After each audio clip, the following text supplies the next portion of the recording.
Ladies and gentlemen, welcome to OTS News. I'm MD from NY. Boys and girls, wrestling fans of all ages, welcome to another Wednesday night where Tony Khan proudly serves you microwave leftovers on a paper plate, because tonight's AEW Dynamite is broadcasting live from the Aragon Ballroom in Chicago, where roughly 1,100 brave souls gathered to witness what we just saw in front of 28,000 screaming fans at All in Texas. That's right, ladies and gentlemen, Jon Moxley versus Adam Hangman Page. The Run It Back Nobody Asked For, now available in the Please Clap section of Ticketmaster. Let me get this straight, Tony. You packed the stadium in Texas with a world title main event, pyro, drama, the works. And your brilliant follow-up plan is to rerun it in a converted concert venue with the ambiance of a Chuck E. Cheese on a Wednesday night? That's like watching the Avengers on IMAX and then renting the bootleg on VHS the next day. Moxley bleeds for this company weekly, literally. And you've got him headlining in front of a crowd smaller than the line at Portillo's on a snowy day. Hangman Page was in one of the best matches of the year, and now he's defending the world title like he's playing a secret show at a dive bar that used to be a bowling alley. Tony Khan, I know you love the numbers, man, so here's a fun one. 28,000. That's how many people you lost from one match to the next. Even WCW in 1999 is looking at this like, damn, maybe pump the brakes, bro. But hey, it's not all doom and gloom. The Young Bucks are wrestling the Outrunners in a match that will surely eliminate viewers faster than the tag tournament eliminates logic. Toni Storm teamed up with someone who may or may not have been booked on purpose, and MJF's got a live mic tonight, which is great, because somebody's got to say something worth watching tonight. So buckle up, folks. It's AEW Dynamite, from all in to all out of ideas. And if we're lucky, Tony Khan might book Wembley 2026 in the Aragon parking lot. Stay tuned. Ladies and gentlemen, this is your AEW Dynamite Post Show with JD from New York, and you fucking know it's the best of the best of the best.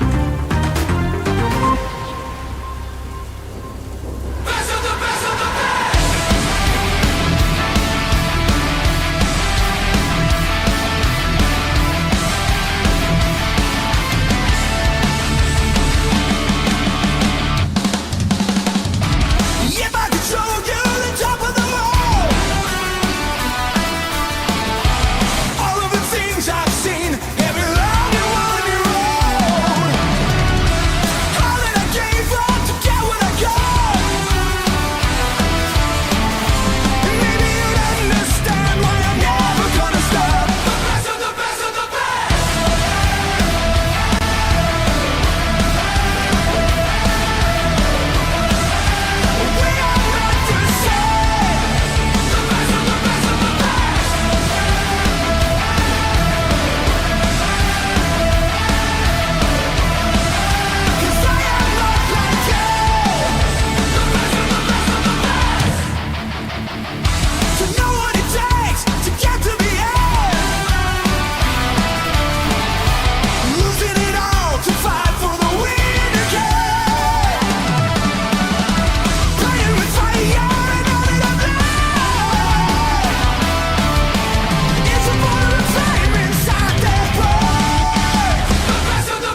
goodness.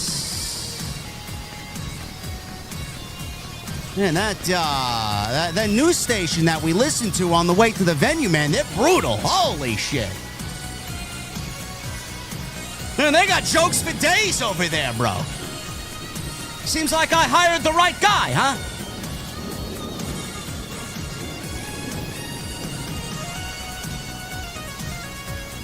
AEW Dynamite! Live from Chicago again.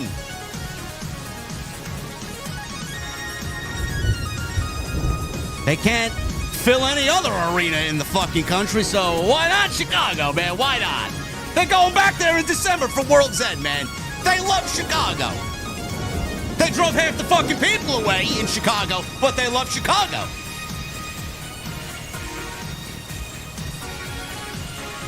Adam Page and Jon Moxley. You know, the same match that we did 2 weeks ago in Texas in front of 28,000 people. Tonight, in front of 1,100. Man, what a real championship battle that was. Oh, man. Such a big match. 1,100 people in the middle of the show on a show main evented by Mark Briscoe and Bald.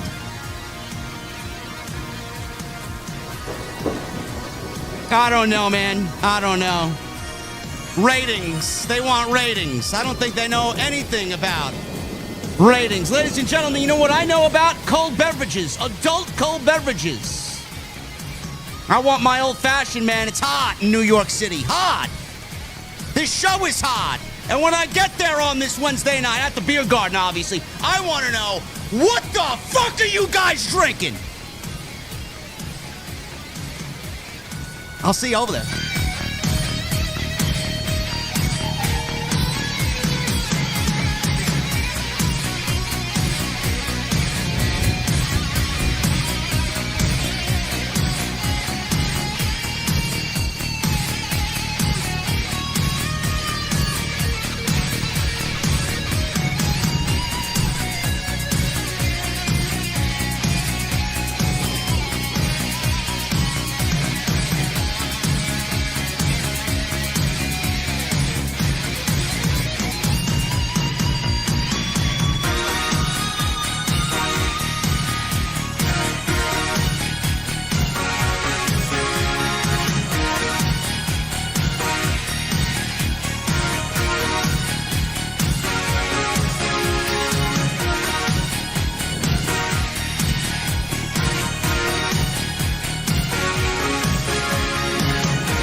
Why has Triple H been so successful? Why is Triple H running WWE better than Vince McMahon and Bruce Pritchard on Monday and Friday night? Long-term booking.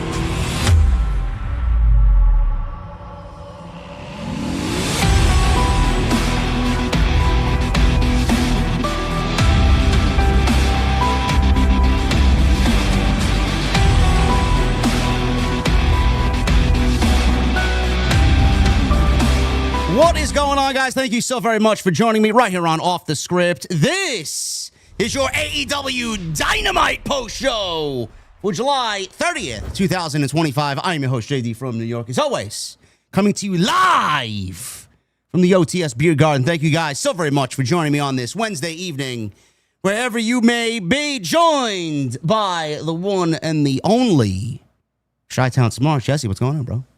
Hi, guys. Hi, guys. How you doing, man? I feel like I'm gonna fuck around and will him back into existence if I keep doing that, man. Well, I don't know, man. I don't think he's coming back, bro. I don't think he's coming back ever. You think he retired and unceremoniously ended his career, huh? He'll show up in the E, bro. Oh well. Yeah. You know, he had some glowing things to say about the Hulkster, bro. So I don't think he'll be back there, man. I think that's an offense that will land you in Guantanamo Bay, apparently. Oh, well, I thought he could do what he wanted, though, man. I guess. I don't know. He's got that slight creative control over there, I know. There you go, man. Yeah. How you doing, man? Good? Man, I'm doing all right, bro. I had an amazing time watching this 5-star show. Really? How's the weather over there, bro? Hot? It's hot and muggy and yeah. Wet most of the time. You got them big crickets over there. What do they call cicadas? Oh no. We had a couple. We had a couple this year. Oh, they're not out in full force yet, huh? No, it's not the invasion that we got like the other. Oh my God, man! We got some loud ones over here, but we got you had to walk down the street. You couldn't go anywhere, man. Remember when we got that B&B and we did I did the media thing when I was cool with the company and we stayed together in the house and we seen a couple dead ones on the street. I'm like, what the fuck did you bring me into, bro? What is this? They look like an alien invasion over there. We get spider crickets here, man. Well, it's nasty. They're jumping all over the place, but we haven't had them in the house, thank God. I think I'd freak out. No. We didn't get any in the house. They were just everywhere outside. That's disgusting, man. But this conversation is a lot more interesting than what we got tonight. Yeah, listen, I'm not going to be, I'm an honest guy when it comes to this thing. Tonight's show wasn't bad. I have a couple of questions, though, on how this show was formatted. I'll tell you that. I really don't understand how this fucking show was formatted, but you know, all in all, you know, the World Championship match was not bad. They trolled us because they certainly had outside interference. Even though everybody was banned from the building or banned from ringside, they still seemingly made their way down to ringside. So I'll leave it up to you, bro. We'll talk about our grievances about this show as we go on, but I usually leave it to you. What do you want to talk about? What was the biggest takeaway tonight? I always like starting off with the most entertaining thing that I got from the show. And for me, I mean, I don't know, man. It was the way they started the show. They started off with, you know, the entrance of the Outrunners. They came out, did their posing, and got their big announcement. The Outrunners came out to the ring, posed for the crowd.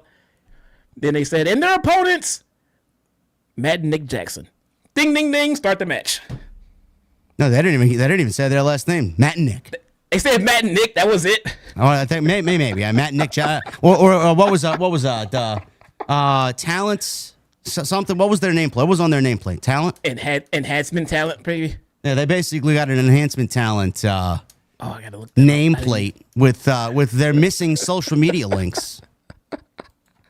I popped so big for that, man. I legit thought they had like random jobbers, and I had no idea the Bucks were already in the ring, standing there waiting to be announced. I thought that was fucking hilarious. Yeah, man. On a talent name is what it said. Yeah, it said talent. They basically gave you a blank nameplate and just put words on it to see what goes there. Yeah. Bro, that was absolutely fucking hilarious, man. After that, I don't know. I was just really confused after that, man. Usually I try to start off with something great, something positive, but I just really need to know why the World Championship match did not main event this show. I think that is the number one lingering question we had all goddamn night. Well, I mean, this is what happens when there's A, no production meetings, B, they book the show the day of the actual show, and they don't plan out anything in advance. That's my take on it. That's the one thing that bothered me about this show, and it's just the logic of the company and the direction of the company. Something like this just seemingly will get swept under the rug by the fucking retarded fan base over there. But the thing is, You have Jon Moxley and Adam Page for the AEW World Championship. You hyped it up in the main event segment of last week's show. Coming into this week, it was the biggest thing that was announced on the show. The AEW World Championship has been in a briefcase for 9 months. It's been held captive and hostage by Jon Moxley. Hasn't seen the fucking spotlight in 9 months. Adam Page wins it in the biggest main event of their entire year, the biggest North American crowd that they've had all year. And what do? They book a rematch coming out of a 28,000-seat Arlington show in Texas at Globe Life Field, do the rematch in front of 1,100 people at a concert auditorium in the Aragon Ballroom, and then they put it on in the middle of the show and opt to put Ricochet and Mark Briscoe on in the main event. Now, I understand that maybe some people don't look at that as a big deal. I look at it as a big deal because of where we have been with the World Championship and who we crowned as the World Champion. So I don't know why this didn't main event the show. It's a blatant disrespect to the AEW Championship. It shows AEW doesn't give a fuck about anything. And the World Championship should be the absolute center of their universe from this point on, now that it's been relieved of its briefcase. I don't know why it didn't main event and Ricochet and Mark Briscoe on the main event. You know, people say they want to get viewers. They wanted to put the match on in the middle of the show because that's when the viewership peaks. Bro, I don't give a fuck about ratings. I don't give a shit about viewership. It's about the respect of the World Championship. You want to go around and claim that your world title is the most important in all of pro wrestling, yet it's in the middle of the show in front of 1,100 people, bro. I don't know how you think it's the most important thing in your company. In fact, tonight, they made it look like the fucking absolute most irrelevant thing on the show tonight. That's the way I see it. Yeah, it definitely did not feel as important as it should. I don't understand how this was the main event for your biggest show of the year, but just somewhere floating in the middle of the card for, you know, a regular random TV show 2 weeks later. You know, imagine Rock and Austin going on in the middle of the show on Monday Night Raw after WrestleMania 17, you know. I don't want to cut you off, bro. Hula Grim just blocked Bryson in the chat. Bryson says, your constant negativity shtick against AEW is really getting boring at this point. Try to watch wrestling out of a more optimistic lens for once. Laughing my ass off. I didn't even start my fucking show yet, and you're in my chat already claiming that what I said is factually incorrect, Bryson. I'd love for you to fucking get on here and tell me that I'm wrong. Because I'm not. I'm not. We didn't even get into the fucking discussion yet. How the fuck do you know what we're talking about? Because all I did so far is lay out fact after fact after fact. You want to get me started? You want to set that time bomb off, huh? It's wrong. The fuck out. Thank you, Hooligan. Right. Go ahead, Jesse. All right, so I'm adjusting my mic volume on StreamYard. I know we had a discussion before the stream, and somebody mentioned that I was sounding kind of rough or robotic-y or whatever, so I pulled it up and listened, and that is true. So I turned down my volume a little bit on StreamYard, and I'm going to boost a little bit up my Rodecaster, so hopefully that clears it up a little bit. So, but yeah, I don't know what the fuck that guy is. He waited like, 6 weeks to finally chat, and now he can't anymore. Yeah, goodbye. God. But where are we? So the show, if I feel like if your main event is not the main event, then to the fans, then it won't feel like the main event, no matter what it is. So I feel like if I want to get to the most important thing you have on your show that I need to watch till the end, all right? And if you have a problem retaining your audience to your main event, then my suggestion would be to write more interesting television, learn how to keep your audience interested, learn how to thread a story to make it last to the end of the show, rather than just, okay, we're going to eat our dessert before we have dinner today. Yeah. I mean, it's the World Championship title should be the most important thing on your show. When you put it on in the middle of the show, then to me, it is not. To me, to a casual, to anybody else turning into the show, the most important thing on this show was Ricochet versus Mark Briscoe. And I don't understand why. When you had a world title match, you had a Derby appearance, you had interference in a match where we were told there would be no interference. That's another thing too. I know it's pro wrestling. I get it, bro. Nobody knows that better than me. I understand it. But to a certain degree, you have to keep your integrity with your fan base in regards to your matches. If you tell us it's going to be a stipulation match, you gotta stick to that stipulation. Look, I get it. This is not, football or NFL, or baseball or pro sport. I get it. It's wrestling. But you still have to respect your stipulations to a degree. And I think if you bill a match as no interference, and you've been telling us this for a week and the build up to it, and the first thing your ass does is run straight to an interference, which is what we always get in Death Rider matches, you lose your integrity the next time you tell us that we're going to get a certain kind of match or a certain kind of stipulation. I don't believe you. I don't believe you. So if you tell me, oh, this is going to be one of the biggest main events ever, it's going to be this and it's going to be that, and no, it's not. I don't fucking know. I don't believe you. Because you don't keep that same integrity when you tell us what we're going to get. You have to honor that. Now, I think that's important.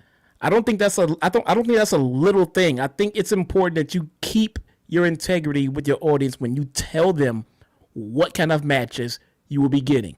If you tell us that it's gonna be no DQ, then it's no DQ. If you tell us it's gonna be a straight up match, and then there's some interference, that happens. That's the pro wrestling part about it. But when you give us a stipulation like there will be no interference, and then you give us interference, then, why in the holy hell did you tell us there was going to be no interference? It's just that is a little thing, but that's the kind of thing that adds up after a while when we don't believe you. We don't believe you anymore because you can't stick to it when I think that's important. I don't think that's something to just glaze over. No, I think you're absolutely correct. The trust in this show from the audience watching at home, clearly, being that they can't fill a fucking arena in the United States anymore for their A show, or they can't generate over 600,000 in the ratings consistently anymore. They lost trust in their audience, and this is one of the primary reasons why. And Jesse is correct in that, because when you tell us that this is the way it's going to be, and that there's no outside interference, and that's the rule that was made between both of them, they came to that decision together, and then we get the fucking circus that we got tonight, why would anybody believe that the next stipulation is going to uphold? Now, would it be so difficult for AEW to have Jon Moxley lose clean? Like, I don't understand why guys in this company of that status can't lose clean. What is the problem? You want to make Adam Page the babyface conquering champion, the fighting champion. Is it so difficult to get behind your babyface champion that you just crowned 2 weeks ago with a solid victory clean over Jon Moxley in a wrestling match? It's bad enough that we got a Texas death match and then we go to a regular wrestling match. It's like they did things backwards here. Yeah. You give us this sense of, yeah, he's the champion, but we're not going to take him to be uber serious. I don't understand why you can't give this guy a clean win, why Jon Moxley can't lose clean. It's really funny, and that's the type of shit that sparks discussion about creative input, creative influence, because it's just happening with the same fucking people every single time. The other thing is, in regards to the championship, do you ever see Cody Rhodes middle of the show defending the world championship? It's always either him first or him last. Same thing with Roman, him first or him last. I don't understand why AEW puts they got one world champion. One. Why isn't he in the main event of this show? Roman Reigns either opens or closes. Cody either opens or closes. Why? Because they've earned that status. Roman is somebody that always looked at the company as, well, if I'm not closing, I'm opening because you got to follow me. That's the way he looks at it. I don't know why this is on in the middle of the fucking show. Your world champion should be the last thing that we see going off the air. There's no production meetings in this company. I don't give a fuck what's being reported. All they needed to do was rewrite this show or come up with a different way to format this show. Would it have been so difficult to have the MJF and Hangman segment maybe in the first hour of the show and then do the Ricochet and Mark Briscoe match with MJF going out there because he's angry at Hangman. He beats up Briscoe after the match, leaves him a bloody mess, and Hangman chases him off. And then we get Moxley and Hangman in the main event and all that shit that goes down. And then MJF, he tries to get in Hangman's face, and then we get Briscoe coming out to chase MJF away. Why was it so difficult to format the show in a way that made sense instead of the way that they gave it to us? Because the way that they gave it to us, it didn't make any sense, and it belittled the World Championship. Again, yeah, I would love to. I would love for someone to tell me where I'm telling lies here. No. I agree. I said the same thing about the order of which we get these two matches. You know, we watched these two in a blood feud. We watched these two try to kill each other. We watched these two go after each other's personal lives. We watched them just go at each other's throats. And we're going to run that shit back. I'm like, all right. So what we got now? We got a headlock. We got a wrist lock. We got a suplex. There's no, if there was ever a call for a cage match or something, this would have been it. They did do this kind of bass backwards here. It makes no sense to have them go at each other's throats. And then we got to watch an arm bar on TV after we just watched them try to kill each other on pay-per-view. And it was a long-ass match, man. It took them a while to get into second gear and everything else. I'm sitting there looking at this shit like, bro, they just tried to kill each other. They were stabbing each other with forks and shit, and now they're in an arm bar. It's crazy. It's ridiculous. Bro, the optics of it look ridiculous. They're dancing around each other, trying to feel each other out in the beginning of this match after they just bloodied each other and used railroad spikes and chains and forks in the main event of All In.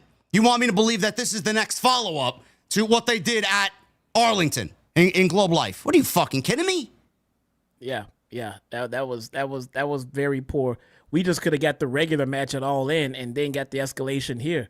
Really? Or if we're gonna get the death match at All In, we need to at least go parallel, if not escalate. It should have been a cage match. It should have been some kind of no DQ match. Instead, the plan was to do a straight up clean match, and they didn't even get that right. I don't know, man. No, listen, some of you might be saying, why are they complaining about this, man? The match was good. The match was good. Paige is a good wrestler. Great wrestler. I love Paige. Moxley is always solid.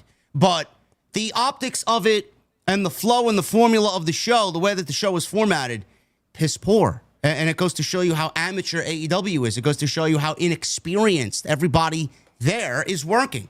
When we can come up with a better format for the fucking show and question why this is wrong and give you guys a suitable way to fix it, who's wrong here?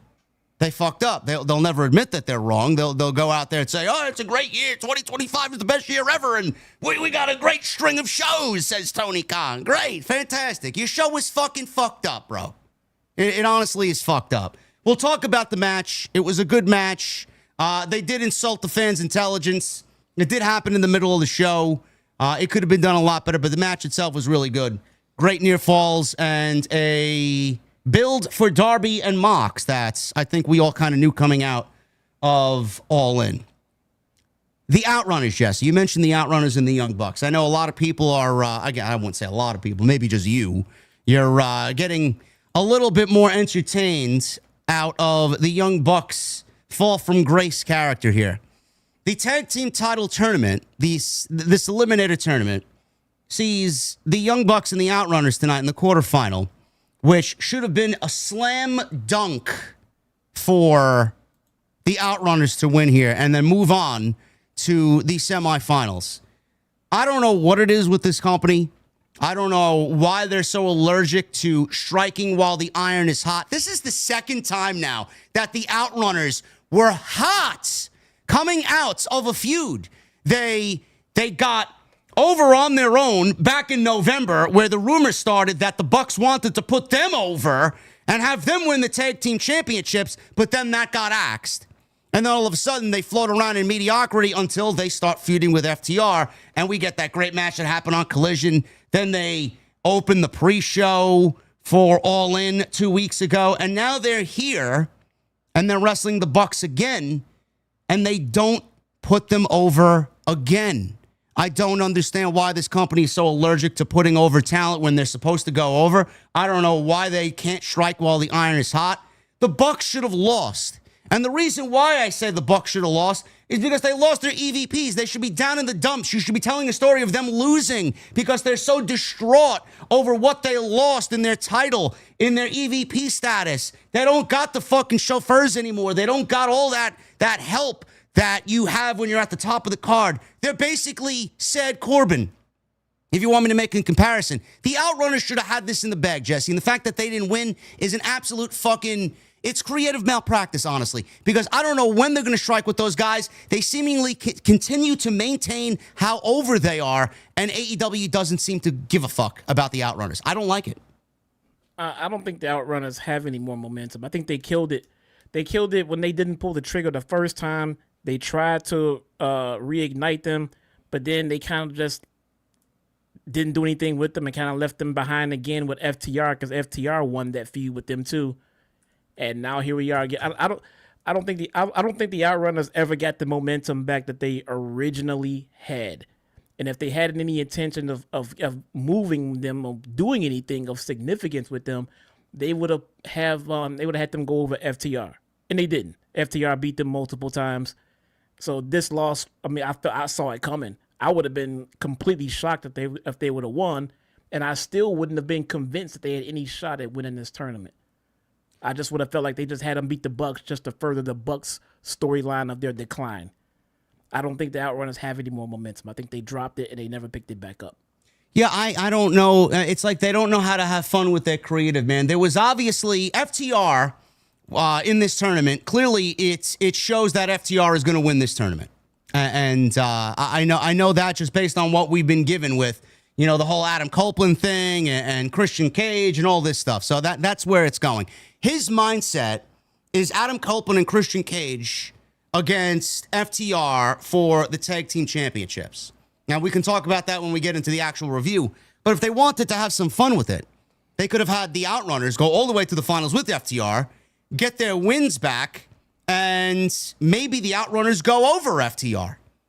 And we get the Outrunners versus the Hurt Syndicate at Forbidden Door, which would be a rematch from, I believe, Dynasty back in April.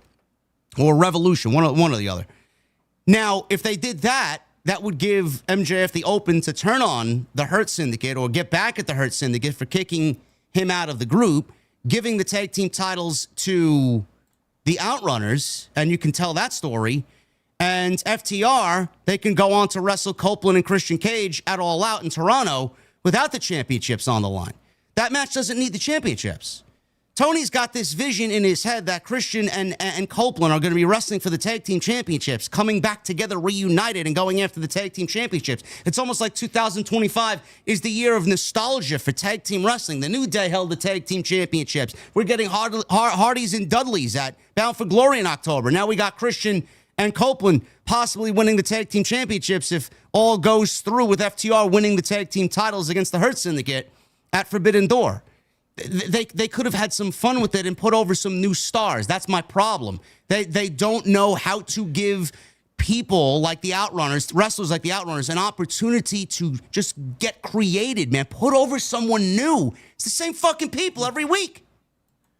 They're doing the Hardys and the Dudleys and TNA. Hardys and Dudleys at Bound for Glory in Lowell, Massachusetts, 25-year anniversary match. Yes. Is it a ladder match? No, it's a standard tag team match.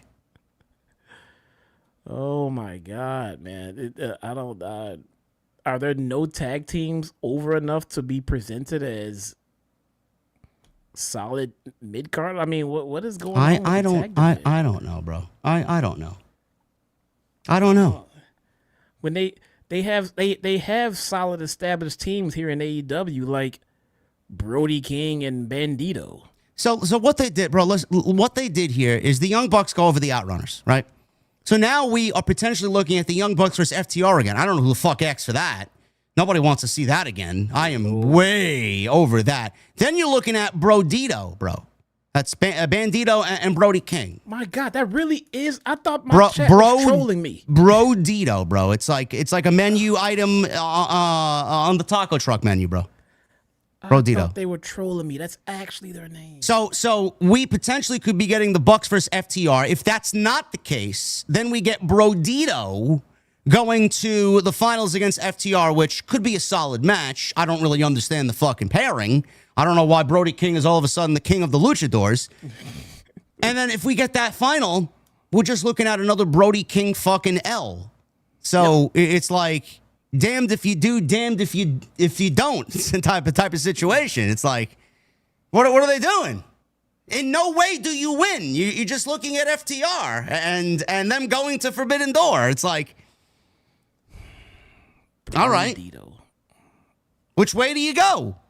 Do we get Bucks and FTR? Nobody wants to see that. Do we get Brodito and Brody King gets another fucking loss in a big match situation? I mean, which way do they go? Which way's the best? Brodito. That is the second worst name I've heard from them this week. You just wait for Collision Corner. Bro, it sounds like something I should be ordering with a side of corn, bro, and some Spanish rice. Sounds like a Chipotle special, man. I don't know, man. I don't know. Anyway, we'll talk about that. We got MJF and the Hurt Syndicate. Apparently, he's out officially tonight. Shelton Benjamin kicked him out, so we'll talk about that, where that goes. We got Athena on the show again. She teamed with Billie Starkz against Toni Storm and the new Jamie Hayter, bro. Alex Windsor. There you go, man. They basically replaced Jamie Hayter with Alex Windsor, bro. From the same country, but different, you know? There you go, man. This one's not a Punk fan, so there you go. Exactly, yes. That's the upside there for good old Guantanamo Bay.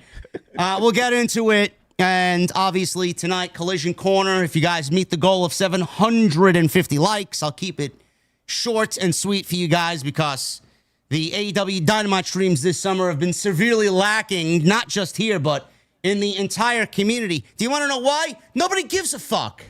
Nobody gives a shit about AEW. So we feel it, they feel it, everybody feels it. 750 likes for Collision Corner right here on the AEW Dynamite Post Show, right here on Off the Script. Follow us on social media at JDfromNY206, Twitter, Instagram, TikTok, and Cameo. Hit that subscribe button down below. Turn on that bell for notifications. Go check out all the content on this channel. We were live last night for Tuesday Night Titans episode 105. We had a great discussion on Hulk Hogan. Very much worth your time. Rest in peace, Hulkster. See how easy that is, Tony? Rest in peace, Hulk Hogan. Very easy to say, man. You didn't need to wait fucking 4 days for it. Dumbass. 2 days. But go check that out. We had a great discussion there. SummerSlam preview and predictions as well. We were live for Monday Night Raw as well.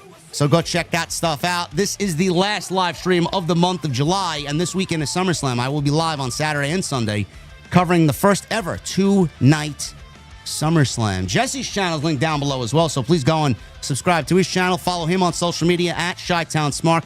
Jesse, what are you doing this weekend for SummerSlam, man? Tell the fans. Bro, I will also be live on both Saturday and Sunday. And I'll be live tomorrow for Collision. There you go. Collision on Thursday, huh? No, I'm gonna. Well, yeah, they move it on Thursday. Oh yeah, because SummerSlam Saturday. Okay. Yep. So, I'm gonna do a live watch along for both nights, man. It should be fun. I'm kind of excited. I hope they have enough content to make both nights interesting. I feel like it's kind of been stretched out to 2 nights for no particular reason, if I'm being honest here. Well, there are 6 matches on each show, so we got 12 matches total. Worth SummerSlam, though? I don't know, man. If we get that Rollins cash-in on Saturday night that I'm predicting, and then we get Cody and Cena having a much better match than the one at WrestleMania, I think we'll be good to go. And then Punk and Gunther are going to kill it. I'm very much looking forward to that. Maybe it'll be a good weekend. Either way, I'll be live. Come join me if you shall, and it should be some fun, man. Come hang out and watch the show with your boy. Make sure you guys get that like number up. 750 is the goal for Collision Corner. Jesse says he's got a doozy tonight. Super chats. It does have to go on. Yes, super chat. It will happen at the end of the show, by the way. Super chats are open. Make sure you guys get them on in. It is the best way to support the show. So we'll hang out. Any questions, comments, concerns, anything you want to ask us, anything you want to chat about, we will hang out with our cold beverages. Tonight I'm drinking Liquid Death, Dr. Death. Nice Dr. Pepper seltzer water, man. It's pretty good. And tonight what else do I got? Anything else? I was going to say sponsor. No sponsor tonight, huh? We got some new sponsors coming up in the month of August, man. We got a couple of new ones. Happy to bring them aboard to the OTS family. You guys will hear about them this weekend, man. We got the first of two rolling out this Saturday and Sunday, so look forward to that. Triple M, $2 super chat. I'm going to read this now. 146 hours of Destiny 2. The last 2 weeks, I finally reached 400 light. Bro, I don't know, man. I mean, do you sleep? I'm only at 275, bro. Like, I legit get bored running fucking exotic missions over and over again, man. Right. Now watch this. Now what? What? It goes away next season, doesn't it? Right, it does. It resets back down to 200. So what is everybody? What is everybody rushing for? What? Now what? What can you do? You've achieved this extremely high light. I guess the chase for tier 5 armor, huh? Is that what people are going crazy for? Yeah. And you gotta do it. You have to do it doing the same content. I don't know. This was an L. This was an LDLC, man. This was terrible. I don't know. We'll see. I'll be on after the fucking stream is over, doing some missions. Anyway, let's get into this show. We start things off with the Young Bucks, Matt and Nick Jackson, against the Outrunners, Turbo Floyd and Truth Magnum. This is an AEW Tag Team Title Eliminator quarterfinal. This was fun. You know, I said at All In Texas when they wrestled Swerve and Will Ospreay that when the Bucks are asked to put on big matches, most of the time they always deliver. That's not anything new or anything really surprising to anybody. This was a good match. I just wish the outcome was a little different. Fun opening match here. Outrunners, they apparently, I won't mention it, fictional monies were on the line this past week, and this is what they're running with, bro. They're making stories now. They are carrying over stories from one show into the next over fictional monies, bro. Tensions over fictional monies. You believe this? Yeah. I saw somebody confront someone saying, "You cost me all of that money. Now I'm angry at you." Yeah. You know, I mean, and look, in their defense, defense, we were the ones sitting here saying like these matches about this fictional money, and they don't even carry it over or mention it anymore. So now they do mention it again, and now we're giving them shit for that. I mean, but at the end of the day, I mean, no one cares about matches for money, though. No. Who does? It just shows that the creative department is fucking clueless. That's the way I look at it.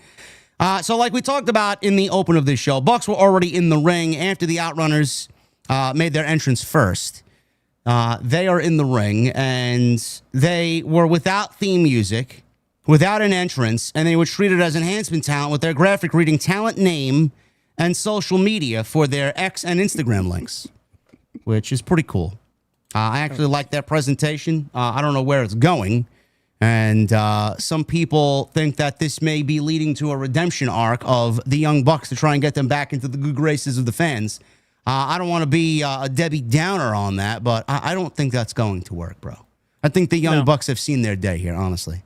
No, they can just stay heels. Yeah. That's it.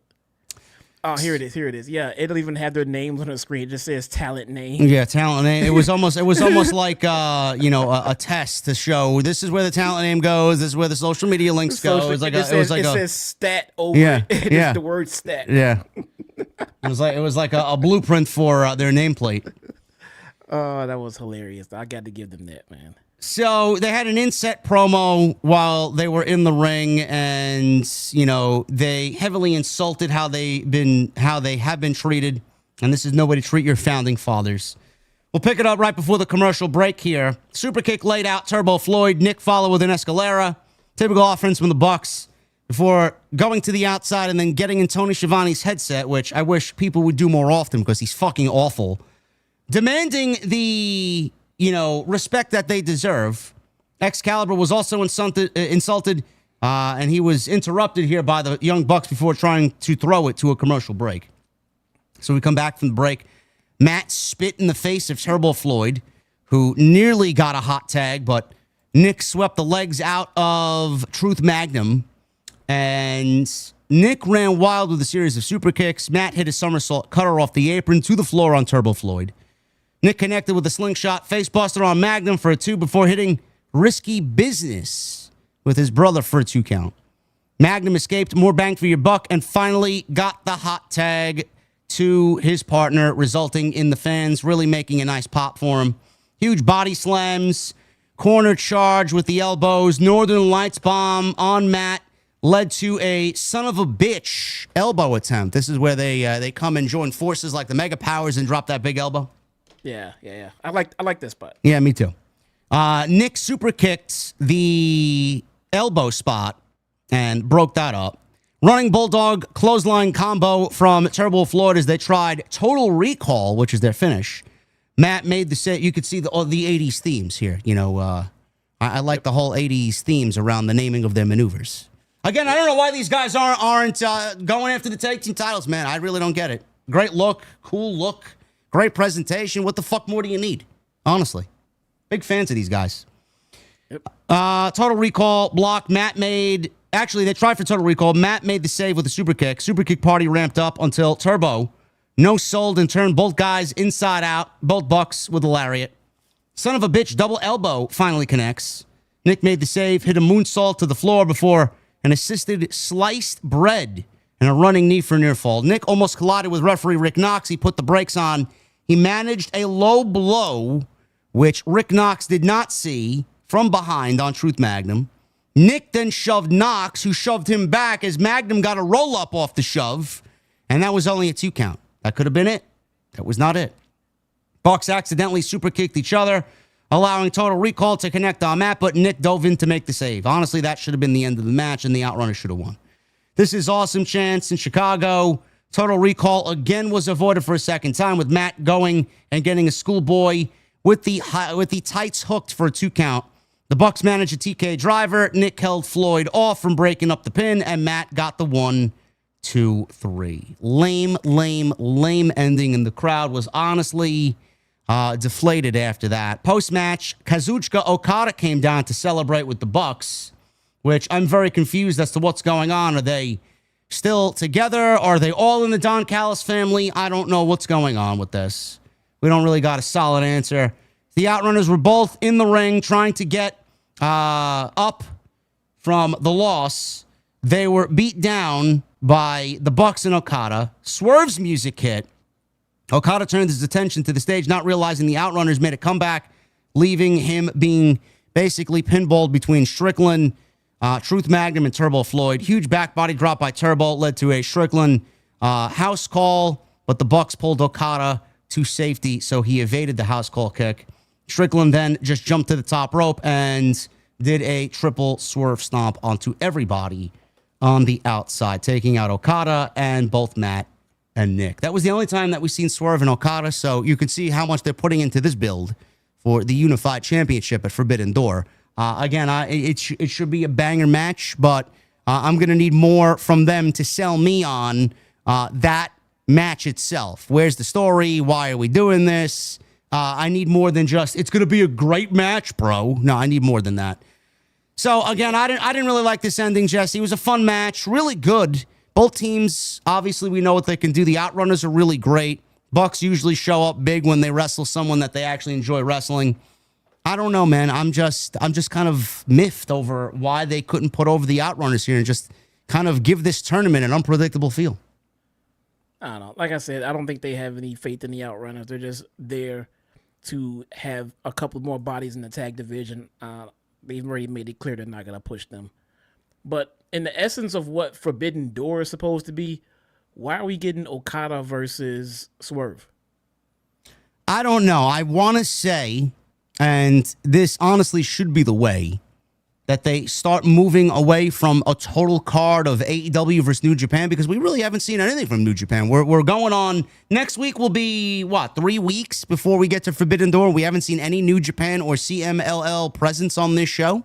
So I'm glad that they're actually just including AEW matches like they usually do on a pay-per-view. And maybe we'll get 1 or 2 or 3 AEW versus New Japan or AEW versus CMLL or CMLL versus New Japan matches on the show. It doesn't need to be a whole card of Forbidden Door matches, because it does. I mean, there's no tension of them versus them and everything like that. I could see that. I would still have at least one us versus them type match at the show, though. Maybe that could be the thing. Like, it'd be like a Survivor Series thing. Have one match. Yeah. Of this company versus this company or something like that, instead of the whole card. It actually might make a little bit more sense. Yeah, we'll see. We'll see what happens. But again, I'm not. Swerve is great. He's one of the best wrestlers in the world. Okada, whether you love him or hate him, or whatever you think of his AEW run, I find it to be fucking boring. But it should be a great match. I cannot be bothered to care. What am I investing my time in? Another great match? I mean, we see great matches every week. What the fuck? What does it mean? That's my point is. I don't know what it means, but the Unified Championship isn't really all that important. We haven't seen Omega on TV since All In. No. And then they're building Okada and Takeshita, potentially. So why would I want Swerve to win when Okada and Takeshita should be the end goal with Takeshita going over? Swerve is just a speed bump in this thing. So why am I going to care? That's the match I want to see, not this one. No, it's their job to make us care. And so far, they haven't really invested too much in it. No. So the Young Bucks win. They advance. They get the winner of the Gates of Agony versus Brodito, which is taking place tomorrow on Collision. Now, who wins that match, Jesse? Brodito, who's a newly formed tag team, or the Gates of Agony, who just now linked up with Ricochet, bro? Who's going to win that? The Gates of Agony are nothing more than henchmen goons, man. That's it. So they're going to lose. Instead of doing the heel versus heel tag team, we're going to get the babyface versus the Young Bucks. Yeah. And then who's going to win that? Brodito's going to lose, right? Do you think Brodito has a shot of beating the Young Bucks, bro? They couldn't even put over the Outrunners. They're going to put over Brody King? This is true. This is true. Brody King's a professional loser in this company. I look, and for anybody that may be just showing up for the first time here, I don't enjoy that. No. I think they dropped the goddamn ball with Brody King so badly, man. But yeah, they just got him losing too much, and this guy, I don't understand how this guy is not just a monster waiting in the wing, just waiting to come in and stomp all over the heavyweight title division. But they got him teaming with Bandito, who is the ROH World Champion, for the record. I don't know, bro. I don't. Who's the Ring of Honor who champion? What? Bandito. Oh, the World Champion? Yeah, Bandito, yeah. ROH World Heavyweight Champion, Bandito, tag teaming with Brody King. I mean, he's the world champion. You can't find anything for this guy to do as your world champion. You got to have him in just some kind of random tag team on TV. What is the point of this? I don't know, bro. Clearly, this ROH thing is not working out. Why would it work out? Nobody watches it. Nobody. It's on a fucking app. They'd be better off putting it on YouTube. I mean, just straight up make it your NXT. Just make it your developmental system, man. Yeah, really. Seriously. Like, all kidding aside, just make it your developmental system. Well, Tony has too much respect for it, bro, even though it's dead. There's nothing wrong with that. There is nothing wrong with it being you have to develop talent. Everyone has to develop talent. Use ROH to develop that talent. Yeah, I agree. Young Bucks beat the Outrunners here. Don't understand it, but that's the way the cookie crumbles in AEW. Renee's backstage with Mark Briscoe and brings up his issues with MJF. And Ricochet walks in with the Gates of Agony. As he said, if Briscoe isn't careful, Ricochet will bounce Briscoe out of town in a pool of his own blood like he did at Revolution. Briscoe says he's on a warpath, and tonight he'll kick Ricochet's ass. But that's nothing compared to what he does to MJF. Ricochet snapped his fingers to get Briscoe's attention. You need to pay attention to me and not MJF, because you're the one I'm wrestling tonight. He's beating Briscoe again and called him a loser before doing...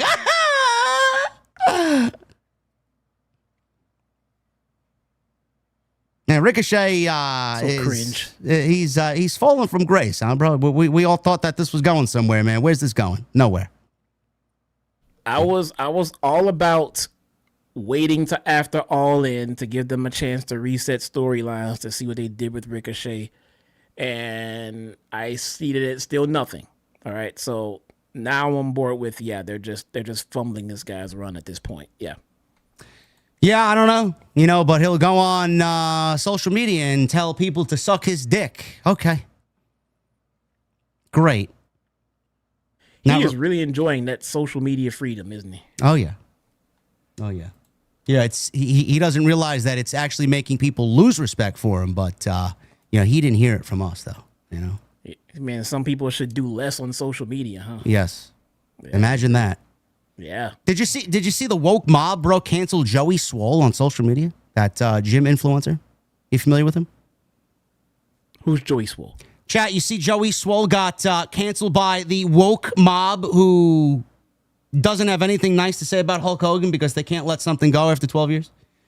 It's crazy, man. He praised Hulk Hogan for the influence that he had over professional wrestling, and they canceled him for it. How could you? He's this, he's that, And he said, I give up on social media, all the good that I've done to bring awareness to how people should act in the gym and be safe at the gym. And they canceled him, bro. He's leaving social media. I'm really tired of people telling other people how they should grieve and what they should feel and how they should do and what they should. How come we can't have opinions anymore, bro? If he feels a certain way, he feels a certain way. Some people have decided to forgive Hogan and move on. That to each his own.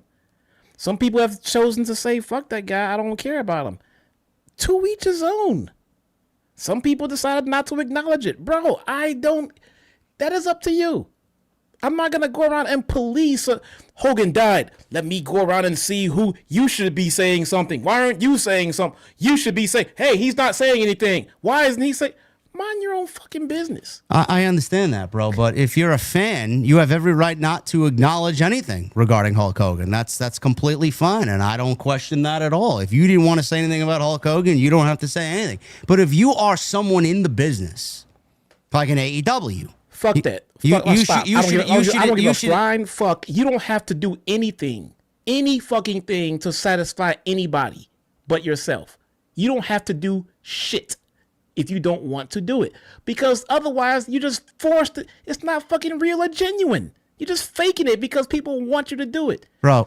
It's better don't say anything at all. AEW should have absolutely acknowledged Hulk Hogan for his contributions to the sport. They don't have to do a goddamn thing they don't want to, man. Oh yeah, but they willingly supported and fucking praised Sabu after he died. You know what Sabu said on social media? A lot of nasty things on social media. That is also up to them. I got no problem. It is nobody's job to police who Remember why they kept Jay Briscoe off television? Yeah, because TBS wanted them off. Well, okay. Well, now the Briscoes are on television.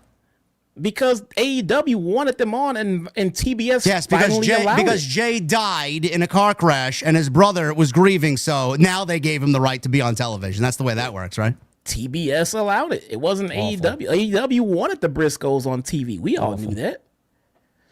People grieve in their own ways. I hate when people try to tell others how they should and shouldn't feel about shit. You feel that way. That is for you to feel. You can't force your feelings on the fucking others. But he did this, he did that. He did, bro. He did. That being said, it is everybody's right to say what they want to say or not. I'm of the feeling of, if you have nothing nice to say, then say nothing at all. That's my stance. If you have nothing nice to say, then say nothing at all. Well, he did this for the business. I get it, bro. We can go back and forth about what he did that was great and then what he did that was bad. So if you say nothing at all, then just let it drop and let it go, then I'm fine with that. I'd be pissed off if they would have came out and badmouthed him after his death. I think that's unnecessary. But if they said nothing at all, ever, that's on them. I mean, it is what it is. They did say something eventually. Some people complained that it was too late. If they would have did it the same day, people would have complained that it was ingenuine. You don't believe that. You wouldn't even allow him on your show. You never liked the guy. People would have complained no matter what fucking happened. No matter what. If they would have acknowledged it right away. AEW acknowledged it. Oh, they never fucking liked him. They're just doing it just because people are going to get pissed. They said nothing. Why come AEW's not saying anything? It was no fucking winning. There was no winning. People pick and choose what they want to be outraged by and what they want to go out there and deem correct. Give me a break. Ozzy Osbourne died last week, just like Hulk Hogan died, and you don't see a single fucking person calling out all the wrong that Ozzy did. Cheated on his wife how many fucking times? He bit the head off a fucking bat. He killed cats with a shotgun. And sat in their blood. I mean, this is the shit that people are willingly fucking in droves, bro, in the United Kingdom coming out to celebrate this guy's fucking passing. Yet we can't celebrate Hulk Hogan's contributions to the world of pro wrestling. And basically the reason why we're all fucking sitting here right now, they can't even be bothered to throw up a fucking graphic. Throw up a graphic. Let me know that you acknowledge the man is dead. I hear people in that. See, on social media, we live in our wrestling bubble. We live in wrestling Twitter. I hear people over in the rock and the heavy metal bubble, some people were bringing up some of the horrible things that Ozzy did and everything else. I've seen them myself. I've seen people say how Ozzy was going to hell and everything else. I've seen it myself. But we live in our bubble where we hear the complaints and the echoes of all the I hate Hogans. We hear more of that, because that is what shows up on our feed, because that's what we watch on Twitter for the most part. But there are a ton of people slamming Ozzy for all the horrible shit that he did in his career. I looked at that and said the same thing. Like, bro, the man has passed. All right? I'm not saying praise him, but don't go around bash. Nobody will want someone at their funeral. All right, so why is it different with Ozzy, though? Like, Ozzy's the innovator of heavy metal. He's like the godfather of heavy metal. But Hulk Hogan's the godfather of professional wrestling. Why can't it was different? I just said it wasn't different. I'm just saying, like, people should acknowledge that he's the godfather of pro wrestling, like people acknowledge Ozzy's the godfather of heavy metal. Why is it so difficult? A lot of people did. Yeah, but AEW didn't, bro. They waited 48 hours. Why are you worried so much about what AEW Because it's wrong. does? It's wrong. To who? To you? No, it's wrong in general. It's not wrong. I don't give a fuck. I'm just calling out what's wrong. It's wrong. You don't give a fuck? You made a whole video on it. I mean, yeah, it seems to affect you. You want AEW to say No, I want them to do what's right, because when someone that important to this business passed away and you don't acknowledge their contributions, I find it to be fucked up. But he acknowledged Sabu and all the fucking things that he said. Right, you find it to be fucked up. No, yeah, it is, because it is fucked up. No matter what they did. I'm not speaking for me. I'm speaking for everybody. No, you're not. People would have complained no matter what the fuck they did. I promise you, if they would have said something. Tony celebrated Sabu. Go back and listen to what Sabu said over the years. Why Tony celebrated Sabu? Because Tony's a fucking mark for Sabu. That's why. Meanwhile, this guy calls TBS home, TNT home, the fucking network that Hogan made, right? There wouldn't be no fucking AEW on Warner Sports if it wasn't for fucking Hulk Hogan. You kidding me? That's on them, though. How you gonna try to? They're terrible people, bro. They're terrible fucking people. You sound like cancel culture yourself. They should be doing this. They're terrible people. If they don't want to, why do they have to? Because that's the fucking audience that they've cultivated. If they don't want to, though, you making them, that is literally cancel culture. I'm not making them do anything. I'm just saying what's right and what's wrong as a human being. It's wrong that they didn't acknowledge it. 48 hours, and they had Tony Schiavone do it, bro, and then he came off in the most fucking, I don't want to do this type of way. See? Like, really? See? He did it. See? He did it. He did it, though. No matter, people will still complain. He did it, because it sounds fake. See? That's exactly what do you want me to do? They did it, but it sounds fake. They did it because they bent the knee. They did it because people were outraged. People would have said if they would have did it on day one. That's exactly what everybody would. They did it because people were outraged. They didn't do it because they wanted to do it. They did it because, I guess we have to do it because everyone's complaining about it. Do it because you want to do it. Do it because it's right. Do it because you fucking care about the business. You only care about the business and those who you want to care about in the business. But the most important figure in the history of the sport, you don't want to care about. For me, the only thing that's important is don't badmouth the guy.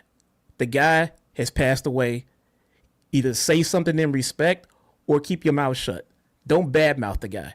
That's me. That's me and how I take it. If you don't want to come out and praise him and put him over, that's on you.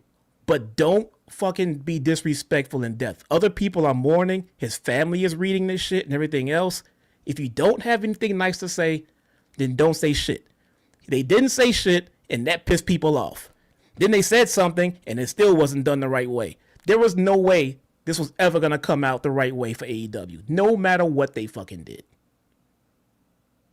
Well, maybe they should have just put up a fucking graphic, and none of this would have been a discussion. That wouldn't have been enough. That's all you did? The guy helped put you where you are, and all you do is a fucking graphic? That's all you could do? That's not enough. You should do more. Bro, the optics of it. 48 hours later when the guy is fucking dead? Really? It doesn't matter, bro. They would have did it the same day. People would have complained, I promise you. If they did it the same day, it would have felt a little bit more genuine because it would have showed that they cared. They waited 48 hours for something to be said, shows that they didn't give a fuck. Bro, I bet my life people would have sat there and wrong. said that they only did it because if they don't, people would have get mad. They don't fucking care. People would have complained no matter what they did. No matter what they did. Same day, complain. Bro, the only people that wouldn't have been happy are the fucking people that watch the show religiously, bro. They follow whatever Tony does. They follow Tony's lead. If they put up a graphic, it would have been wrong to those people. If they put up a graphic 48 hours later and acknowledge it, it would have been wrong to those people. But if he put up a graphic for the majority of the fucking human beings that know right from wrong, it would have been, oh, look at that. AEW is paying respect for someone who basically built the fucking network that they're on and showed respect to the greatest name in the history of the sport. I'm of the belief that not everybody grieves the same way, and you can't force people to do what you want them to do because you feel a certain way. The only thing I'm happy about is they didn't badmouth him. Don't fucking be disrespectful in the guy's death. Let him rest in peace. You got nothing nice to say, then let the man rest in fucking peace. That's it. Don't fucking badmouth him. That's all I would ask from anyone. If silence, fine. Fine. You want to stay quiet? Then stay fucking quiet. Don't badmouth him and disrespect him, though. Let the man rest in peace. The way that I look at it is if you are an individual wrestler and you opt to not say anything, that is completely your choice. But if you are a business, if you are a company, if you are AEW, bro, New Japan gave him a fucking huge salute and a fucking huge honor over in Japan. AEW did not even do anything but Tony Schiavone. If you are a business like AEW, then you should at least acknowledge at the time of his death, when hours had passed, in the same day that this man is gone, thank you for your contributions. Why did their partner in New Japan do something very beautiful, but AEW because could not? They wanted to. Because it's right, bro. You're arguing feelings. I'm arguing what's right and wrong. Because you say so. No, because I know I'm right. That's why. No, that makes sense. Okay. It's right and wrong. You're arguing someone's feelings. It's for a business like AEW, bro, in the second biggest promotion in the United States. They wait 48 hours to acknowledge the most famous pro wrestler in the history of pro wrestling and his passing. They didn't have to do it if they didn't want to, man. They didn't have to. All they had to do was not be disrespectful. That's what I would expect from them. If they would have been like, well, we don't care that he passed because XYZ, I'd have been like, that's fucking bullshit. Don't do that. Let the man rest in peace. Let the fans grieve. If you don't want to say anything, then don't. If you want to say something, great. But don't be disrespectful. Well, that's all I would ask for. It makes AEW look like amateur hour when their fucking partner over in Japan is standing there in the fucking ring with a big plaque of Hulk Hogan holding the New Japan World Championship and giving him a fucking salute. Thank you for your contribution. And a post on Instagram, mind you, and AEW couldn't be bothered to do anything. But you know how fucking Bush League that makes AEW look? You already think they're Bush League. It doesn't matter what the fuck they do. You already think they Bush League, bro. That would be like Hank Aaron fucking not getting a fucking salute every year for his contributions to the sport of pro wrestling or to the sport of baseball, like Hulk Hogan to pro wrestling. Jackie Robinson, that would be like MLB forgetting Jackie Robinson on Jackie Robinson Day, or fucking Ken Griffey Jr. or whoever. You know, it's like, what the fuck? Imagine just disrespecting someone's legacy because I don't like that person. Okay, you can't take away with what he did in pro wrestling or in the sport. Come on, bro. That's why I would give them the respect of not saying anything at all. In some way, that's worse. Actually, it's just as bad as bad mouthing them. No, it's not. Yeah, no, it's your not. silence speaks volumes, bro. No, it's not. Bad mouthing them is 100 times worth. No, it's not. You telling me being quiet is the same as bad mouthing him in death? What the fuck are you smoking? I don't know. No, it's not. I don't know. Just be quiet. If they don't want to say shit, they don't want to say shit, bro. This is why everybody's in the uproar by every fucking thing, because he's not doing what I think he should do. I think it's disrespectful. I think it's this.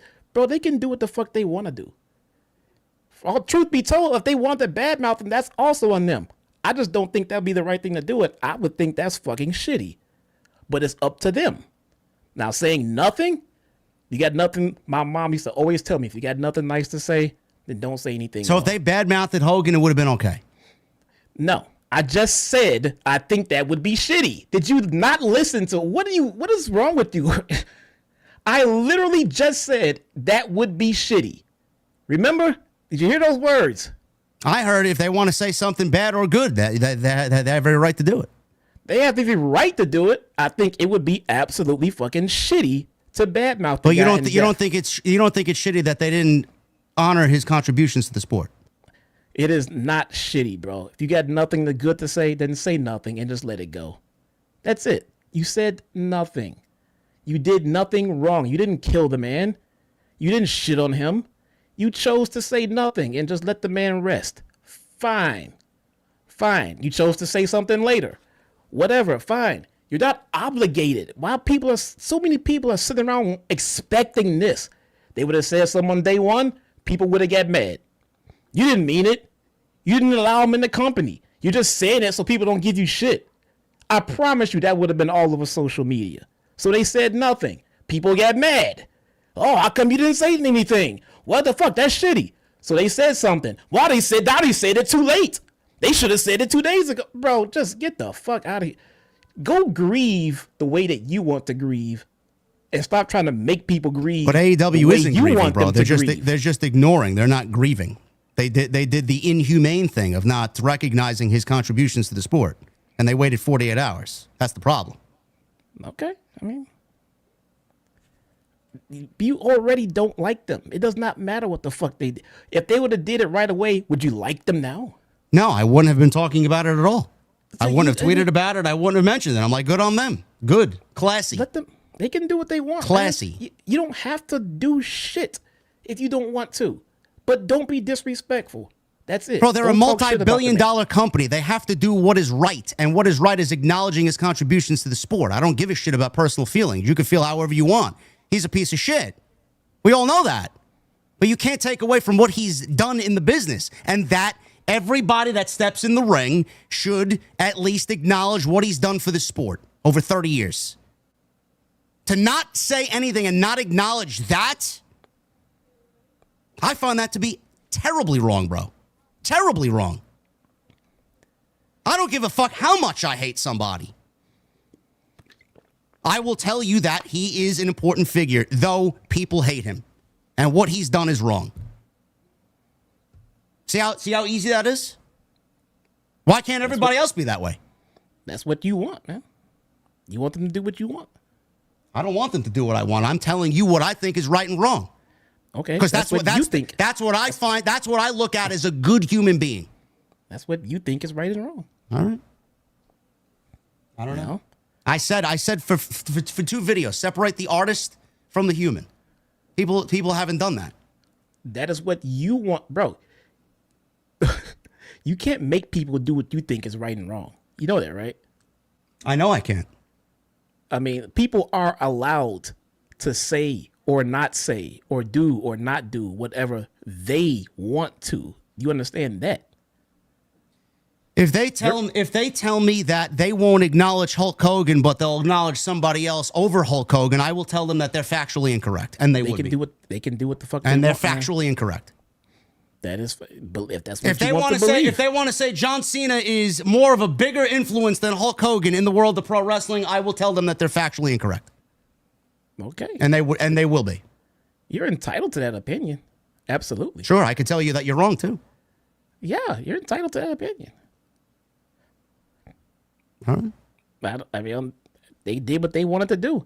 I'm going to do what I wanted to do the same way you are at liberty to do what you want to do. Now, I'm not going to go around and tell everybody that everybody should do what I think is right and wrong. Just do what you want to do, bro. Do you. It's fine. You could do you. Like I could also call that person a piece of shit too. They can be. Feel free. Your opinion, man. You're entitled to it. All right. We talked about it last night. The most famous pro wrestler of all time.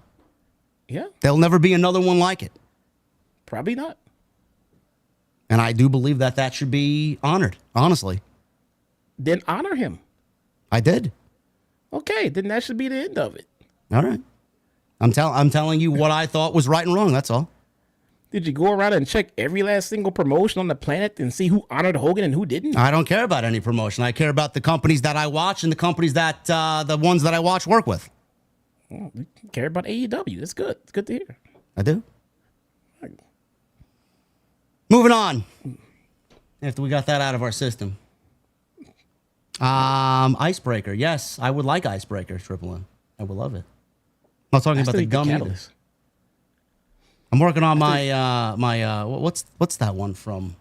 The one that they gave us, the exotic bow from the Ride of the Nine. What is that one? The Hierarchy of Needs. I got the catalyst. He helped me get the catalyst last week. Does anybody even use that? That's the one that does the circle that you shoot through? Solar is a big deal this season. Yeah, That's the one that that's the one. Yeah. And does it do more damage through the circle? Yes, it shoots projectile ammos that are like heat-seeking arrows. Yeah. I mean, and what is it meta in? What are we using that in? You could use it in higher tiered activities. Like, for example, I got that fucking the laser, the fusion rifle, the linear fusion rifle that posts up in the sky and fucking shoot. It's sitting in my fucking vault. What do you use that for? I really haven't used it. It's just sitting on my character. I don't really use it. I mean, it's cool, but what are we using that for? Why would I use that over the new Scout rifle or Polaris Lance right now? Exactly. You know, that is the thing about these raid exotics and these dungeon exotics are cool and niche and fun to play with here and there, but there are so many other exotics you need in those spots. Brent in the chat, AEW isn't a business. That's where JD's expectations are wrong. Bro, they're taking in money and they lose money. So by default, they are a business. They just don't want to operate as one, and they want to be as little effort as possible at running the business. They're not a business that's predicated on making money. Quote CM Punk. And that's true now. When did that interview happen? Last WrestleMania? It's true today. So, yes. They are a business. Moving on here. We got MJF. Happy Gilmore, bro. Did you see Happy Gilmore 2 yet? I haven't seen one. What? No, people are telling me I got to watch one before I see two. Yeah, you do, but I'm surprised that you haven't seen Happy Gilmore 1, bro. It's been out since 1994. I'm not a big Adam Sandler guy. I know. I get that, but that's probably one of the ones that you should watch for sure. I'll check it out. I'm not like opposed to watching it, but I just haven't. Oh, I'm gonna watch this Happy Gilmore. I just, you know what I'm saying? I intend on watching it. I just gotta find a time to sit and watch it and then watch part 2 because I want to see part 2, and everybody keeps saying I gotta watch 1 before I watch 2. Well, MJF is in the back. He's talking about being in the biggest movie in the world, which is right now Happy Gilmore. It's the #1 streaming movie on Netflix in history. So good on him. He said that he's here to get the Hurt Syndicate back on track. He knocks on the Hurt Syndicate's locker room door, and Shelton Benjamin walks out. No Lashley, no MVP there. MJF said from the bottom of his heart he's sorry for Bob's actions last week, but wants to strategize to get his AEW World title back. He was cut off. Benjamin said MVP isn't there because he's pretty disgusted with MJF. Benjamin asks what time it was and brings up the watch MJF gave him. Benjamin said it's the nicest watch he's seen from Temu and knows a cheap knockoff Rolex when he sees it. The only reason MJF didn't get his ass kicked long ago was MVP stuck his neck out for him.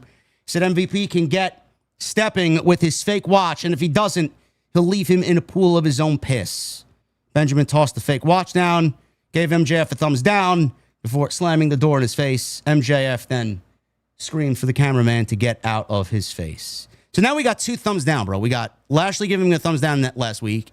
Shelton Benjamin giving him a thumbs down next week. So I'm assuming MVP will give him a thumbs down next week, and then he will be officially kicked out. Right now, by the looks of it, you know, I would say out of the 3, two out of 3 gave him a thumbs down. Realistically, he's out right now because he's got 2 thumbs down as opposed to MVP's thumbs down. But I think MVP gives him the thumbs down next week, no? I'm assuming so. Unless it's all a big red herring and a big ruse. No, I don't think so. Still could be. It's still a possibility, though. I don't think it is either. I think they're just dropping the fucking storyline way too soon. But it's a possibility. Do you feel like this is, because I know last week we brought up the concern that it was rushed. Do you still feel that way this week after seeing this particular angle here with MJF and Shelton Benjamin play out? Yeah, if this split is legit, if they're actually doing the split, then it's rushed and it's done too soon because they spent way too much time getting him in there. They spent weeks getting him in that fucking crew. Left us fucking week after week. Is he in there yet? No, we got to do this. Is he in there yet? No, we got to do this. We got to do this. So they get him in. He does nothing while he's in there, and then they boot him out. What was the point? I don't know.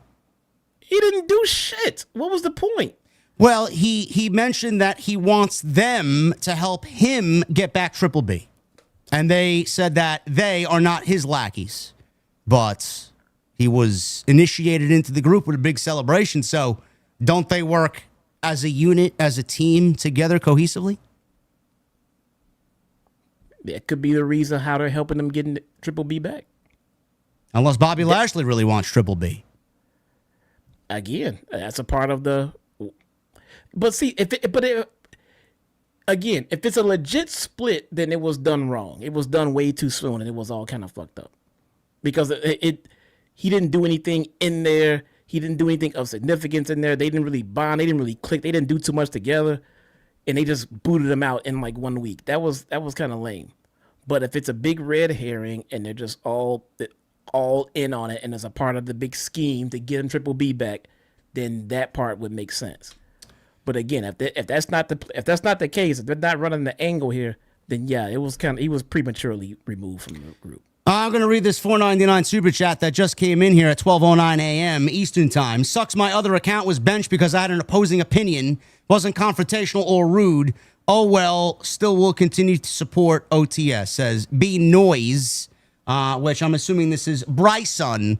You were rude, bro. You came in here and automatically shilled that we have a negative agenda against AEW when simply me and Jesse were simply stating facts. Yes, you were rude, and yes, you said the same thing that I hear weekly on social media. So yes, you were rightfully benched.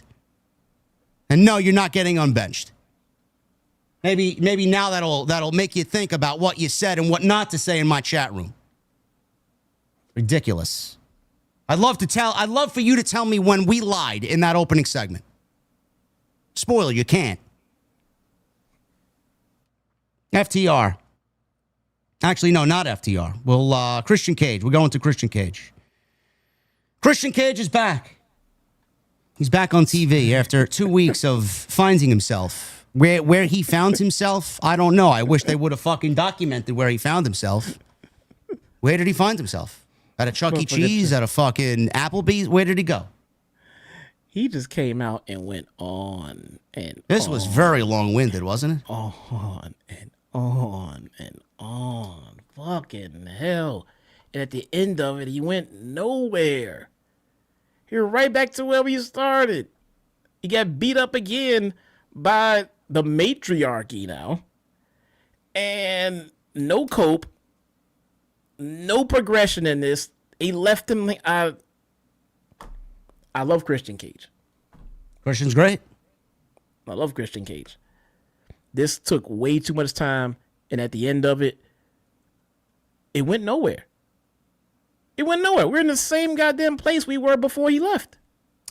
Well, this goes to show you that AEW's creative doesn't really give a shit. How did he find himself? Did he find himself? Did he go and do what Adam Copeland requested he do? No. No camera crew was following around, no funny vignettes, no skits, nothing. They're not even having fun with this. It's like we're going to go from point A to point B to point C and then to All Out. Great, they're back together. Can you make me give a fuck? It still showed animosity. They didn't have Cage turn a corner in any way. He still went out there and talked shit about his wife and his family, everything like that. Copes. Talk shit about the patriarchy. They came out and they beat him up. We are in the exact same spot we were with this angle before this long-winded segment happened. Mike 43, TK needs to find himself. Yes, I agree. He certainly does. Christian's out there. Tony Schiavone's in the ring. My name is Christian Cage, says Christian. And I am an asshole. Cage says he's the type that's numb to the world and everything in it, as he doesn't care who is in his way or who he's hurt. He was focused on winning the AEW World title, fulfilling his destiny. Cage brought up Revolution, hitting a spear, nearly winning the title, but took a split second to look down and seeing his past. That hesitation cost him his future and didn't realize that Kip Sabian and Nick Wayne's nuts dropped and he could stand up to him despite not earning the right to do so. When it comes to this business, he spent more money on rental cars than they've spent combined in their careers. Cage didn't stick to the plan because he didn't think the patriarchy were capable of pulling off the plan. Nick, Kip, and Shayna don't know what it's like to live the life of luxury, and there's probably a long line of people ready to destroy Cage for what he's done. As for Adam Copeland, he's heard what he said a few weeks ago, talking about snapping Copeland's neck and taking care of his wife when it was all said and done. Cage asked if what he said was all that bad, as Copeland understands the game within the game, as he himself was the ultimate opportunist, a nickname that Vince McMahon gave him. As he can see that in his accomplishments over his career. Maybe Cage did or maybe he didn't find himself. They're so different, but they're very much the same. The patriarchy embarrassed Cage at All In, deciding they didn't need a patriarch any longer. Cage said Shayna was right. It was hard getting up that night. But he's gotten out of large gaping holes before. Oh my God. Way more than he was when he was with her. He's always clawed his way out. Maybe they had issue with Cage ruling with an iron fist, but it came from the scars of his past. Cage asks Nick how it's going to go when he has to show up and fight. Cage always answered the bell for when things that he's done and said. Cage said Nick is the prodigy and has more talent than Cage. He admitted that. But he has the audacity to call himself the new face of AEW. Only he'll have to go through Christian to get that claim. Nick already has one dead father, and now he has a father that's dead to him. For this moment, Christian Cage disowns the patriarchy. So Cage walked up the ramp. Shayna Wayne walked out and tried to slap him because she was upset that he threw some cheap shots at her in the promo. Cage then turned and caught Kip Sabian trying to sneak attack, but turned around and was cracked in the face with Nick Wayne's TNT title. Ring of Honor TV title. Sabian and Nick both had chairs standing on the stage and delivered a double concerto to Cage on the stage, who collapsed on the top of the ramp. This was shot horribly. The angle here should not have been the angle. You saw clearly that no contact was made. Clearly, no contact should be made, but at least sell me on the fucking illusion. The camera angle did this one no favors, Jesse. That was one of the worst concertos I've ever seen. But it looks like they're setting Nick Wayne and Christian Cage up for Forbidden Door. Maybe? Ish, maybe. I mean, what are we, 3 weeks out? Can you come back from a concerto in 3 weeks? I think so. Probably, yeah. Probably. Well, Will Ospreay's coming back from a fucking 2 bulging discs in his neck at Forbidden Door, so I guess this is true. Yeah. Legit. So yeah. So let's see. I thought we get the tag match first. With Kip and Nick and then Cope and and Cage. I mean, but see, they're gonna give us the one-on-one first, which is the bigger match, and then they're probably gonna come back with the tag match later on, which I feel like is not as important as the one-on-one match, right? Well, they're definitely saving the reunion for Canada. So I don't think they get together before then. Maybe they don't do the one-on-one yet then. Maybe. No, they can. I guess they can do the one-on-one and have the ending of that Cope coming out for the save yet again. So I mean, how many more times is Cope going to come out and save Christian Cage? So what happens here? The matriarchy now, because it's led by Mother Wayne. Do they beat up Christian at the end of that Nick Wayne match for Copeland to come out and make the save, and then what? They get back together on the same page, and then do what? Do they end the matriarchy? Do they go after them and then go after FTR, or do they just go right to FTR and the tag team titles?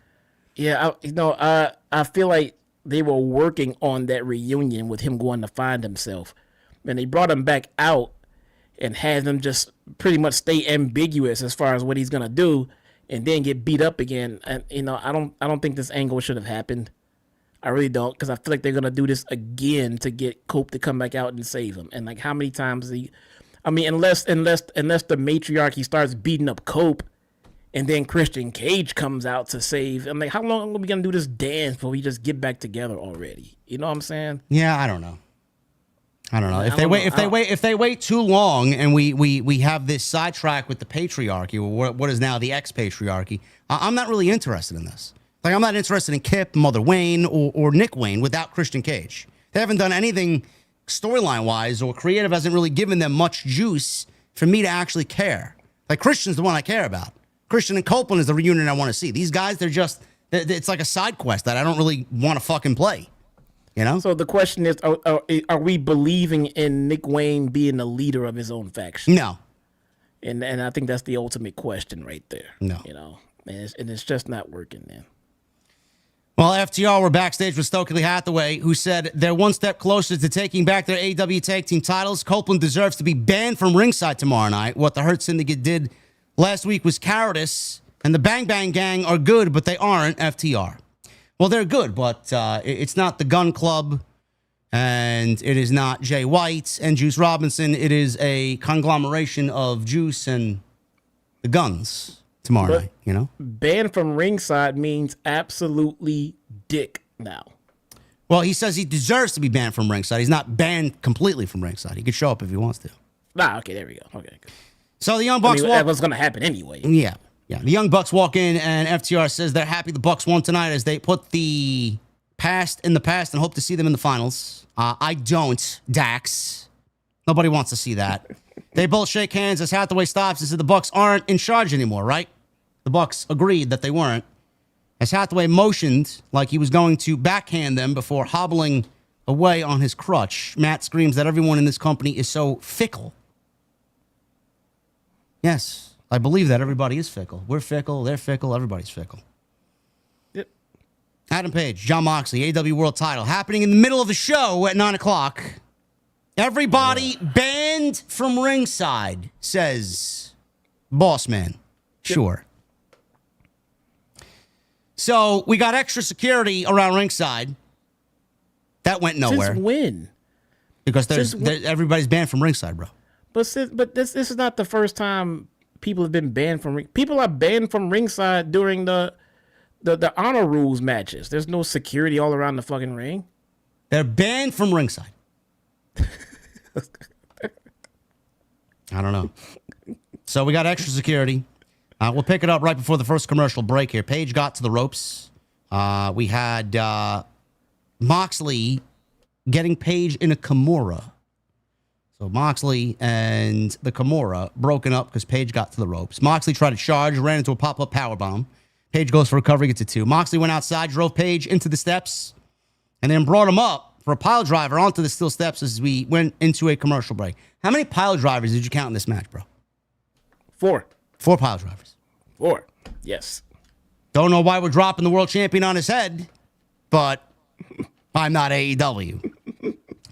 So Moxley, during the break, he was in complete control. He is beating up on Paige. Rolling elbow led to a big forearm exchange. Big boot, back body drop. resulted in a home run lariat from Page for a double down. So Page wanted buckshot. Moxley exploded with a shotgun drop kick to the floor.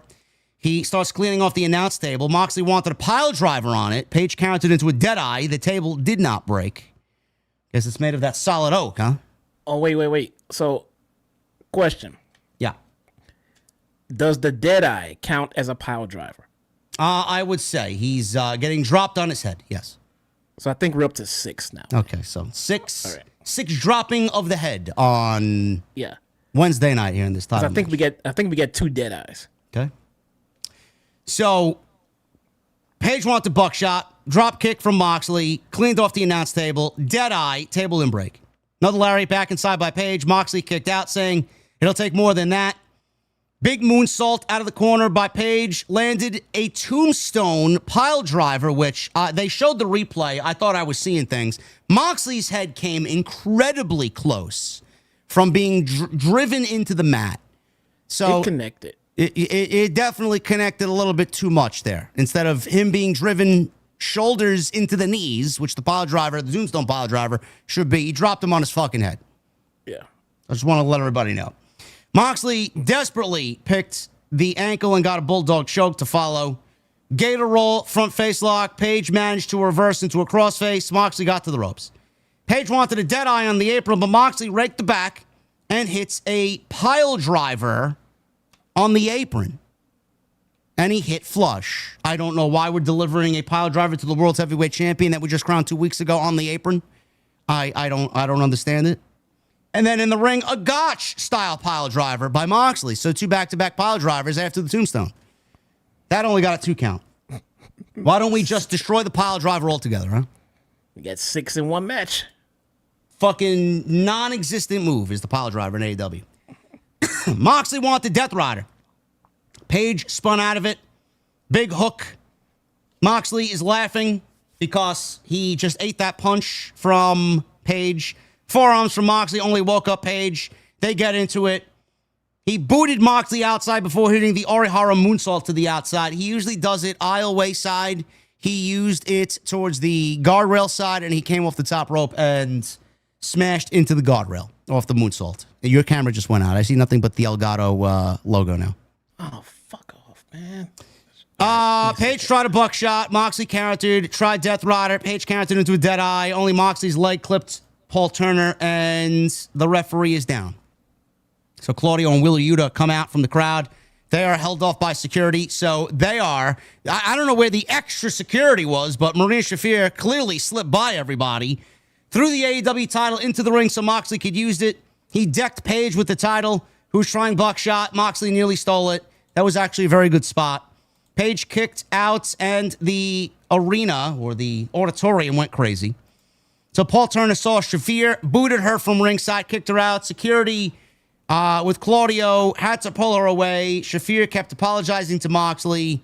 So all of this is now leading to their removal. Darby Allin appeared on the balcony and hit a dive off the balcony onto everybody as they were exiting. Moxley couldn't believe it.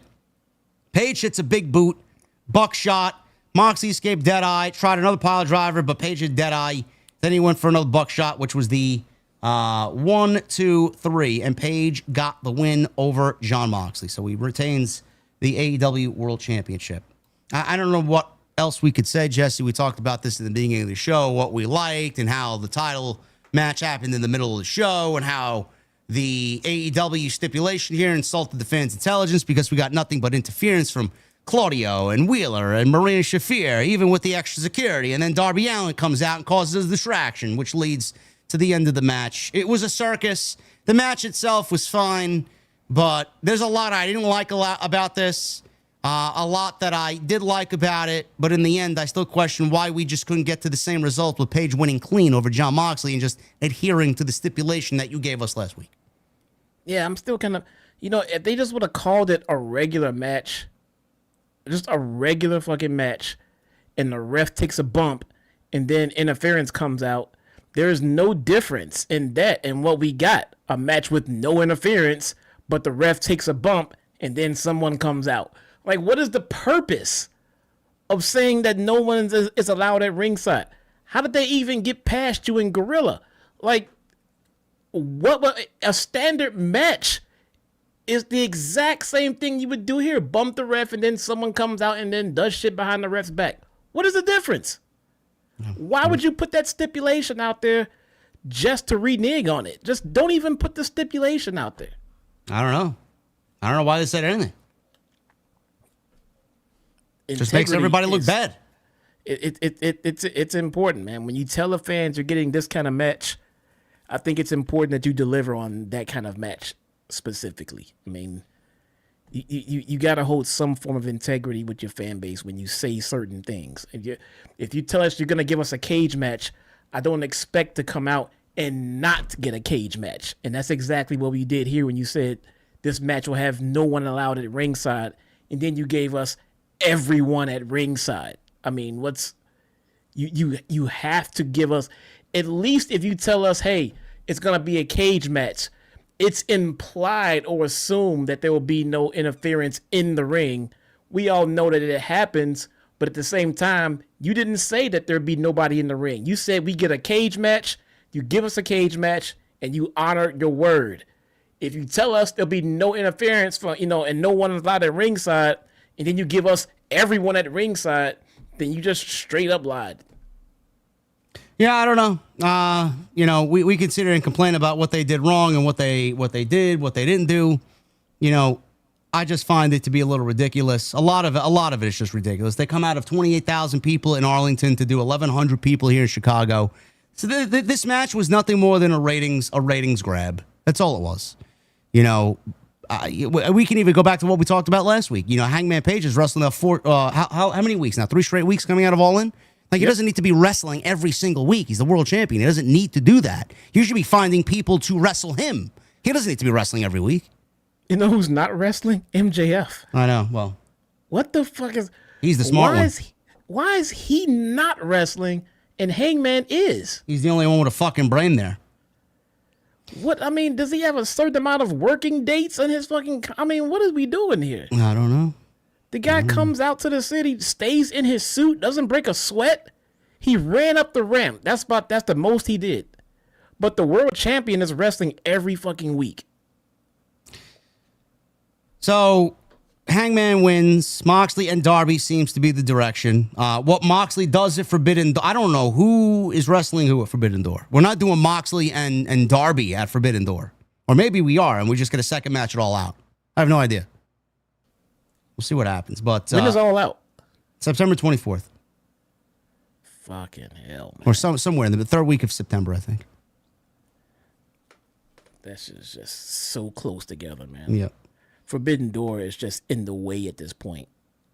Forbidden Door is a dead concept. I don't even know why we still bother with it. Yeah, I don't know. I mean, at least I don't know. At least make it go away for a few years, I guess. I mean, maybe that'll help bring. I mean, because it's just here now and it has no relevance. I mean, and no one really cares, and it's just in the way of your other pay-per-views at this point. We got a video package for Dustin Rhodes and Kyle Fletcher tomorrow night for the TNT title. Good video package. Do I care? No. And Kyle Fletcher needs to win the title. It's basically all that needs to be said there. Toni Storm and Alex Windsor, who basically is taking Jamie Hayter's spot on the roster against Athena and Billie Starkz. Solid. Don't really care outside of Athena and Toni Storm. Those are the two I want to see. We'll pick it up after the break here. Windsor continued to be worked over with an assisted hanging double stomp by Billie Starkz until Windsor threw a big headbutt. Athena jumped in, missed the senton. Windsor got the tag, or nearly got the tag, but Starkz pulled out Tony's legs on the opposite end. So Windsor is fighting back. Big lariats, double down. Liger bomb spiked Athena. Starkz broke the count. Ate a big charging boot from Tony. Discus lariat from Windsor on Athena. Starkz flew in with a senton. Tags made to Starkz and Tony. And Tony ran wild with drop kicks and hip attacks. Big chops led Tony to a Luthez press on Billie Starkz, who ate a sweet chic music. Athena made a blind tag as it happened, so she didn't see it, did Tony. Athena flew in with the O-face and pinned Toni Storm, Jesse. She pins the AEW Women's World Champion. Yep, so that means you know what. So what does that mean? Does she get a championship match because she got a pinfall over the champion and we don't need the contract to be cashed in? What are we doing? I forget that's a part of the lore, isn't it? Yeah. I mean, you pin the champion, you're a number one contender now. Yep. even though you have a contract making you the default number one contender. Yes. I don't know. I'm never a fan of pinning your world champions, man. That's just so fucking stupid. I mean, I don't get. I mean, and the only way I would see an exception to it is if it's like it's not their fault they get pinned. Like the tag partner really fucked up and screwed them over, and that's why they get pinned. But that wasn't necessarily the case here, now was it? So let me get this straight. She beats the unbeatable Mercedes Moné at All in Texas, and then loses in a fucking gets pinned in a tag team match here 2 weeks later. Does anybody think that's the right move to make? I don't. I wouldn't. Yeah, I wouldn't. Toni shouldn't be pinned until she actually loses the championship to whomever that woman may be. Yeah, I wasn't on board with that one. So why did she lose here to just take away from the Mercedes win? She beats Mercedes and then loses 2 weeks later? Why? Jesse doesn't have a reply. I don't know. I would love to know. I would love to know. And what does this mean for this contract? And does that mean we're looking at a failed cash in when it does happen now because she already got paid? You know what I'm saying? Like I don't. That's a possibility. That's the way Tony Khan might be thinking. I gave you a win over the champion, but when the contract is cashed in, you're not going to win the title. And back to Ring of Honor you go. Basically, Ring of Honor is Guantanamo Bay. Kind of. Like a miniature version of Guantanamo Bay. Wow. I don't get it. Renee's backstage with Hangman, who was being tended to by doctors. One of them had a neck brace. He said no, and then looked at her like she was a weirdo. MJF struts in, congratulates Seabiscuit on retaining his title. Last time MJF checked, heroes don't stab people in the head with forks, as he views Paige as a coward in this scenario and tries to basically get Paige into giving him a world championship match without using his contract, which is the smart move to make if you're MJF. Paige said MJF is going to have to earn a title shot if he doesn't use his contract, as he's going to have to beat Mark Briscoe, someone he's known for 10 years, if he wants Paige to consider giving him a title shot. So let me get this straight, Jesse. Did I just hear this correctly? MJF has to beat Mark Briscoe in order to get a championship match against Adam Page, even though he still has that contract in him. Is that what we're doing? Well, he's saying to get a straight up title match, he's going to have to beat Mark Briscoe. Otherwise, you're going to have to use that damn contract on me. So, I don't know. Maybe we're setting up an MJF loss next week. Why is Mark Briscoe the number one contender? I have no idea. Because he's the flavor of the month. That's why. I mean, was he saying that he would be the number one contender if he beats Ricochet? Is that what he was getting at? He's Tony Khan's flavor of July, bro. Mark Briscoe is the gatekeeper. Are we looking at Mark Briscoe versus Adam Page at Forbidden Door? Is that where we're going? Are we looking at MJF versus Hangman at Forbidden Door? Why are we talking about Mark Briscoe in the world title? I don't know. It's a good question. I like Mark Briscoe. I think he's solid. I think he's a solid mid-carder. But I don't have him up there in the world title contention discussions. So MJF has a guaranteed world championship match. He has to win a match to earn something he already has in his possession. And we are coming out of All In on July 12th and going into Forbidden Door on August 24th. And they don't have any other solid names to put against Paige at their pay-per-view in London. Is that what I'm understanding here? That we're so low on credible contenders here? No. That can't be the case, man. Who else? I mean, we got people all over the goddamn place for that goddamn title, man. I don't know. Where are they? Yeah, I don't fucking know. So MJF says the Hicks from the Sticks always stick together, but Paige says there's no Hurt Syndicate around, so there's nothing holding him back from kicking his ass. And that line right there is still why I'm kind of thinking this could be a red herring. It could be. I don't think they're too smart to actually do something like that, but we'll see. It's a possibility. MJF stormed out. That was the end of the segment. So Mrs. MJF here's backstage, and she's with Willow Nightingale and talks about her challenge last week to Tekla. Jesse. You know Tekla, right? Oh, yeah, I do. You know, the one who doesn't speak on TV, but she speaks perfect English. You know, Tekla. The toxic Still waiting fighter. to find Tekla. out what she's about. So Tekla formed this new group called the Triangle of Madness. Doesn't really roll off the tongue like they think it does, but See, this is why Collision Corner needs to go bro. before. Tom. What? The Triangle of Madness, bro. It's Tom. No, this is why Collision Corner should go on before we cover it. We're covering what happened the previous week, and then we're gonna get into what happened this week. It's in the notes, bro. What do you want me to do? We knew she formed Collision Corner first. We knew she formed the group, though. I'm just giving people some context. I know, but I'm just saying what I have would make more sense if it went on first. I know what I have in front of me. That's why I know it makes more sense. Don't worry. People are going to enjoy Collision Corner regardless, okay? Fine. Nightingale said she can have a shape named or a shape nickname too, and she calls herself the trapezoid of Grapazoid. I think that should have been omitted. This is why we need production meetings. This should have been omitted from the promo because that genuinely sounded awful. And she said she talked to Tony Khan about having a match with Tekla, Jesse, on Collision Thursday. So look forward to that. Yeah. She said Khan said, "Damn girl, you want to get crazy shy style." And he gave her this match. As Nightingale said, that's how matches are made around here. You just go to Tony Khan? Yeah, if you can find him. I heard he avoids everybody at all costs. So Nightingale might have gotten lucky. I heard he sits in Gorilla all day, every day. Oh, does he? I don't know. I heard it. Nightingale said she's going to rip off Tekla's 8 legs tomorrow. Excalibur says that was a shockingly accurate Tony Khan impression by Nightingale. Okay. That was a Tony Khan impression? I guess so. I don't know. I guess the you want to get crazy in shy style or whatever the fuck she said. I don't know. Christ. Well, maybe it's the trapezoid of Grapazoid. Maybe it was Tony that told her to say that. I don't know. That was his line. That probably was his line. Probably. Main event here. Not going to go over because it doesn't mean anything. Why this was the main event of this show where you had Adam Page and Jon Moxley for the World Championship on the same show? World Championship. I don't know. We'll pick it up towards the end here. Briscoe launched himself off to the outside onto Bishop Khan and Ricochet. Jay Driller was blocked, which Ricochet then came back and turned a lariat inside out. Which actually, no, it was a lariat from Briscoe that turned Ricochet inside out. Briscoe wanted a froggy bow. Bishop Khan took the ref and Toa Leone and sent Briscoe crashing to the mat off the top rope. He was going for froggy bow. Ricochet hit Vertigo. Briscoe kicked out at a 2. The Gates of Agony get in the ring.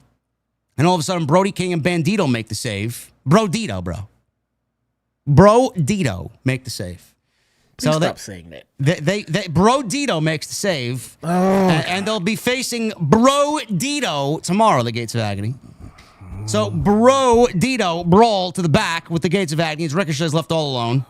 And Briscoe spun him around with a cradle for a 2. Ricochet up, big thrust kicks. Briscoe turned him inside out again with another lariat and hits the Jay Driller for the win. Post-match, Briscoe took the microphone and cut a promo on MJF saying that they're just getting started. He called out MJF. 1 time you bring up my brother's name, shame on you. 2 times, shame on me for not obliterating your ass. Briscoe has never felt like this before. He needs help. He knows his brother is chilling in the mansion in heaven. Briscoe kills MJF in cold blood and doesn't repent. He's worried he'll never see his brother again. So MJF needs to make his day and get out here right now. So MJF's music hit. He never came out. He's on the big screen, though. MJF looks like he's in the fucking bowels of the building somewhere where Mick Foley used to live. MJF said he's not an idiot, and since mascot Mark dropped the comedy routine, but it doesn't mean MJF has to take him seriously. He has no interest in this match, but now has to entertain it since Seabiscuit told him he has to if he wants a shot at the world title. MJF talked to that Mark, Tony Khan, and next week they'll have their match if Briscoe makes it. Video cuts out. MJF is all of a sudden behind Briscoe, gave him a low blow, beats down Briscoe, and he's wearing an MJF did nothing wrong t-shirt. So he's basically taking Kevin Owens' gimmick from earlier in the year. MJF told Hangman to watch as he put his Dynamite Diamond ring on. Page's music hit. He power walks to the ring. Page booted MJF, teased the buckshot, MJF spun back to Brisco, who almost got a J Driller on MJF, and he escaped and literally ran up the ramp after he called both Brisco and Page cowards. He ran away like a coward. That's the way the show went off the air. So I guess Mark Briscoe is the gatekeeper to the AEW Championship, bro. And all of that was more important than the world title being on the line. Yes. Instead of them booking in a way where it did make sense the right way, they just opted not to do it. Yes. There you go. Okay, Dynamite. Again, the company and the direction of the company clearly has its wrongdoings and its faults. But Collision tomorrow night. Remember, SummerSlam is happening Saturday and Sunday. There will be no Collision if you guys even give a shit. We're looking at Dustin Rhodes versus Kyle Fletcher for the TNT title in the Chicago Street Fight, because why not? Brodito, Jesse.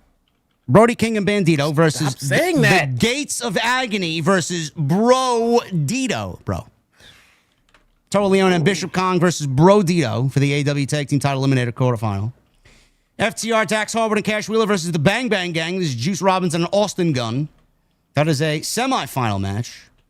Willow versus Tekla, Jesse. Tekla is wrestling on Thursday. And then Statlander is in action. Against who? Nobody knows. Probably Chicago local. Oh, my God, man. Sky Blue? I don't know.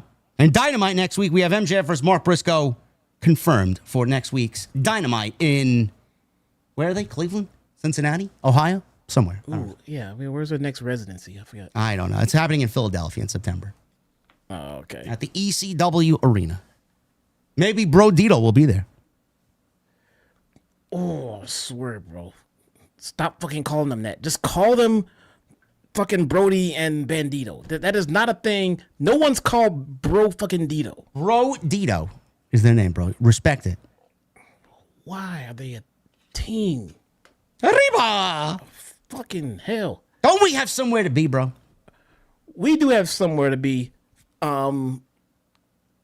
But it's not necessarily in a happy place, because we had something very tragic happen. Oh, no. Last week, and I am quite confident that this week we're going to get a follow-up so we can find out what happened. So for right now, let's cut to Collision Corner, but it's not happy times right now. So let's go. Oh, no. Why do we have this? Why did the DJ in the venue, bro, play somber music here? This is not the typical music. Well, first off, I feel like I'm The Last of Us over here. Collision Corner, sponsored by David Rice. David Rice was very generous tonight's stream. Also, special shout out to Billie Sizane, who Billie bombed us on Monday. Nice. I got a Billie Sizane Billie bomb, man. Big time. Very, very thankful for that. As you all know, last week Collision, the beloved hometown hero Colt Cabana was brutally attacked by the Death Riders. Oh my God. How am I going to live, bro? I know. We want to extend our best wishes to Colt, and we hope for his speedy recovery. We all know that everyone is eager for an update on his condition. So it's a good thing that this show started off with Dustin Rhodes versus Lee Moriarty with Shane Taylor at ringside. Let's go! All right, wait a minute. Woo! Dustin Rhodes versus Lee Moriarty, huh? Yeah. Okay. Yeah. So as we were waiting to get an update, because we were told we were going to get an update, we got Dustin Rhodes versus Lee Moriarty, bruh. Let's get it. That sounds super exciting, bro. I can't wait to hear about this. Well, after a 15-minute match, including a commercial break. What? Dustin won with a deadly roll-up, bro.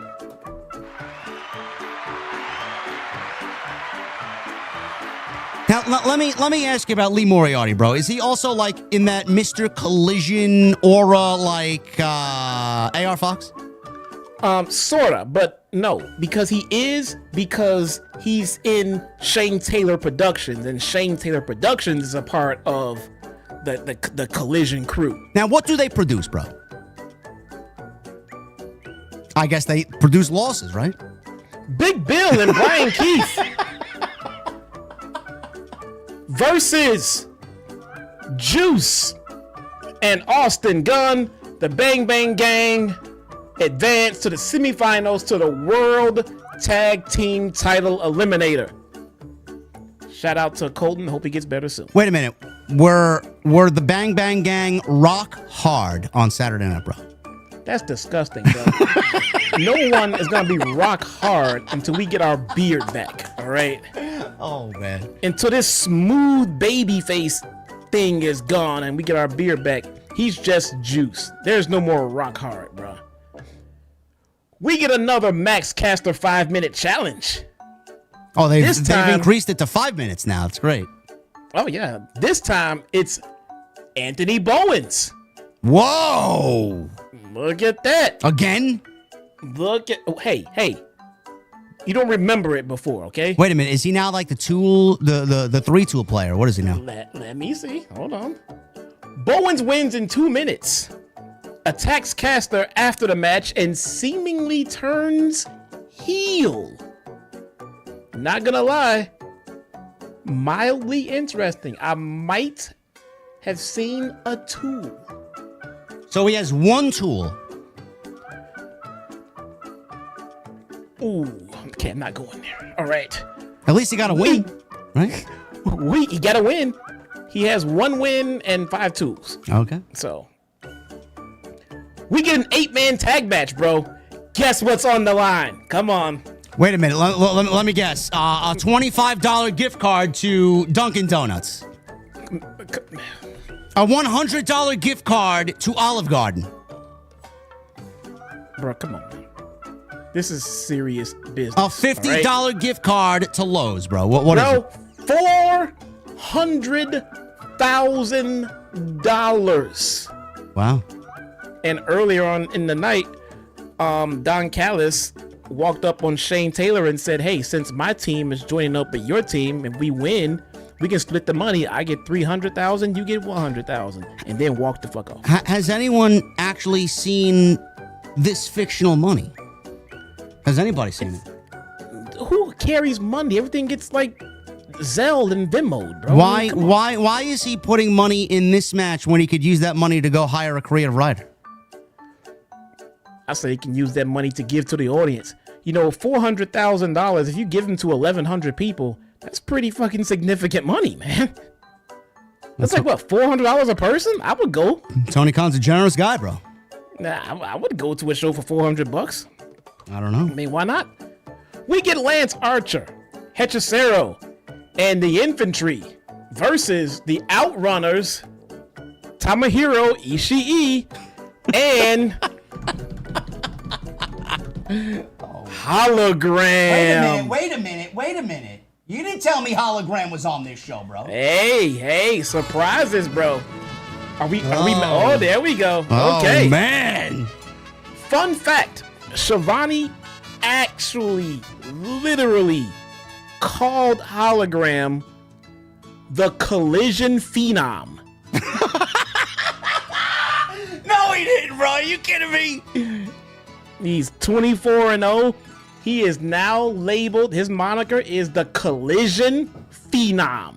You know, The Undertaker was Vince's greatest creation outside of WrestleMania. And Tony Khan has Hologram.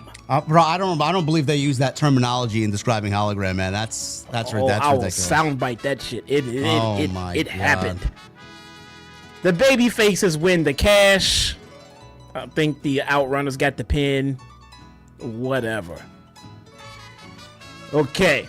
Julia Hart, Sky Blue, and the Spider Lady.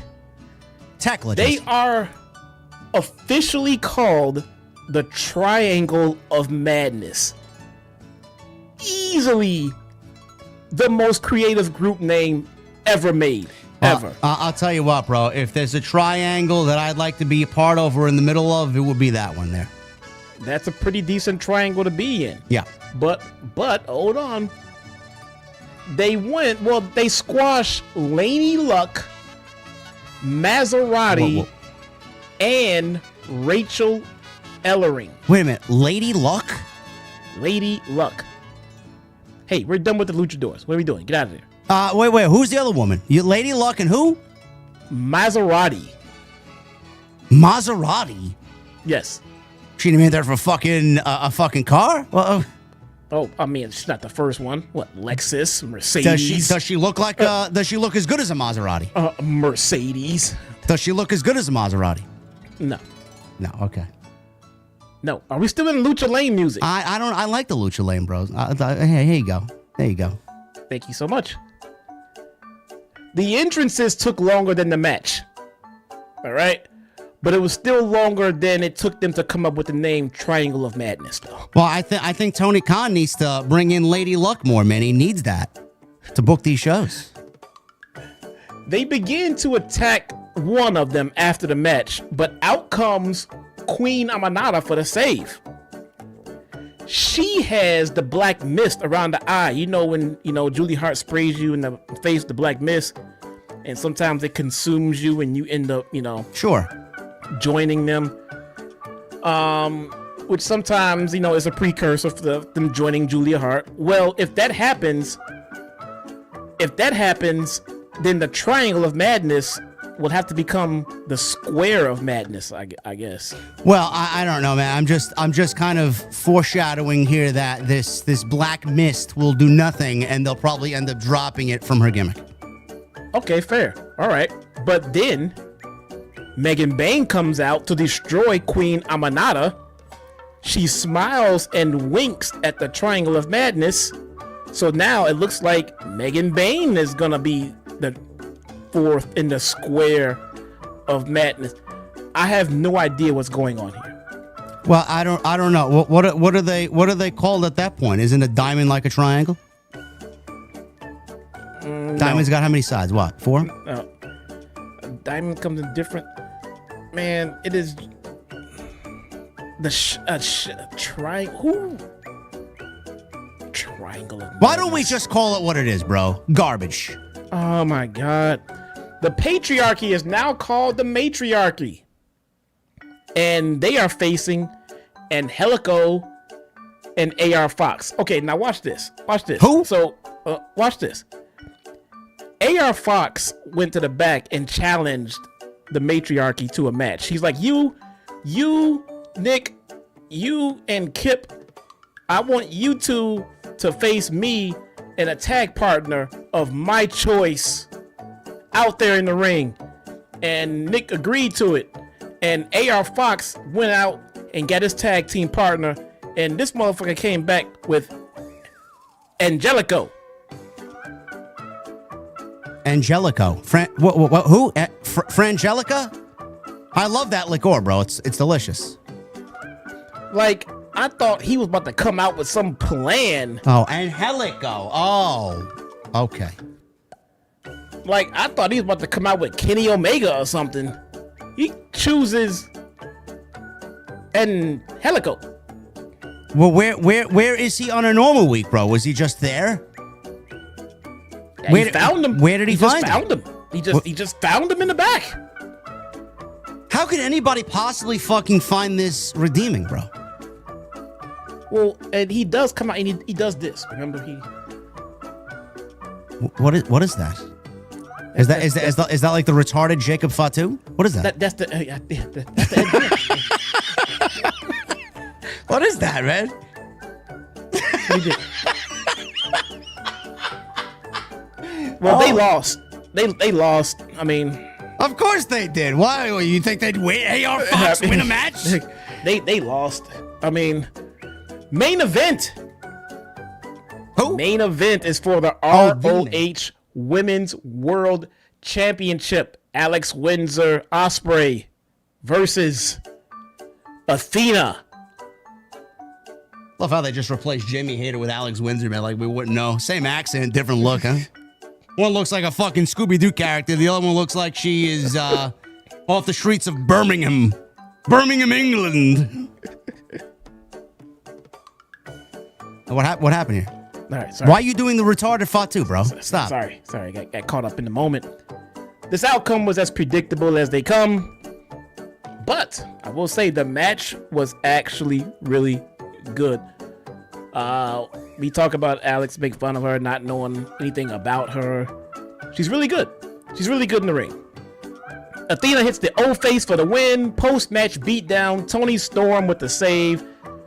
The baby faces stand tall. That is this week's edition of Collision Corner, ladies and gentlemen. Thank you so much. I appreciate you. And please keep one thing in mind. I watch Collision so you guys don't have to.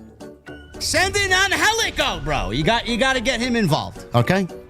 If you have a problem, just go find Angelico. He'll solve your problems. Well, Jesse's still doing the fucking retarded Fatu over there. He's possessed by the Undertaker, this guy. Anyway. My God, man. Bro, I don't know how him. anybody watches that show, bro. I really don't. They just named them. The Triangle of Madness. Oh, they're going to have to change their name now. And then immediately started teasing an addition. Making their name completely stupid. Bro, this show is as offensive as anything that's on TV, bro. I'm surprised you have brain cells after watching it. I watched it twice. I'm sorry. That's I watched awful. it live. I watched it live with my crew. You know, we hung out, watched it together. And then I watched it again this morning. I watched it twice. Why don't you take notes while you're watching it live with everybody? I like to pay more attention and what I'm watching, and then pause and then take notes and then go back and look at things and double check stuff. And I can't do that watching it live. So, who would you rather see on TV, bro? Angelico or Brodito?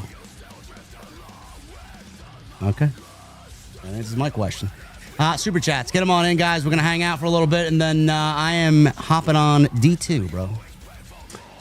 Ew, that's disgusting. Destiny 2. Oh, okay. Joey Taylor with a $10 super chat. JD, you said recently that you think the Elite will leave AEW for WWE. Kenny Omega, absolutely. The Young Bucks, Hangman, Jack Perry, no, because those four guys and Punk legitimately hate each other. Bro, I believe Kenny Omega is gonna eventually have a WrestleMania match. That's what I believe. The other ones I don't really care. He's the only one I really care about. I do not. I have a sinking feeling that Kenny Omega's career is coming to an end. Michelle Moran with a $5 super chat. TK is so clueless putting Ricochet Briscoe in the main event and not the world title match, and I pray that Darby finally ends the Death Riders once and for all. I'm sure there'll be a gimmick match of some sort with blood and violence and all the carnage that Moxley loves at All Out. I'm assuming that. Nick Williams with the 38 months. Why didn't they just have the main event be Jon Moxley versus Adam Page after the match MJF attacks Adam Page? I don't know. Brilliant. I don't know. It's too simple, Nick. It's too simple of a direction. William Bellin. He leaves me a stoned emojicon. Yeah. It's the way I look when I finish watching this show. Thank you, brother. Tommy Brennigan with a $5 super chat. JD, I'm going to my AEW show next Saturday in Roanoke, Virginia.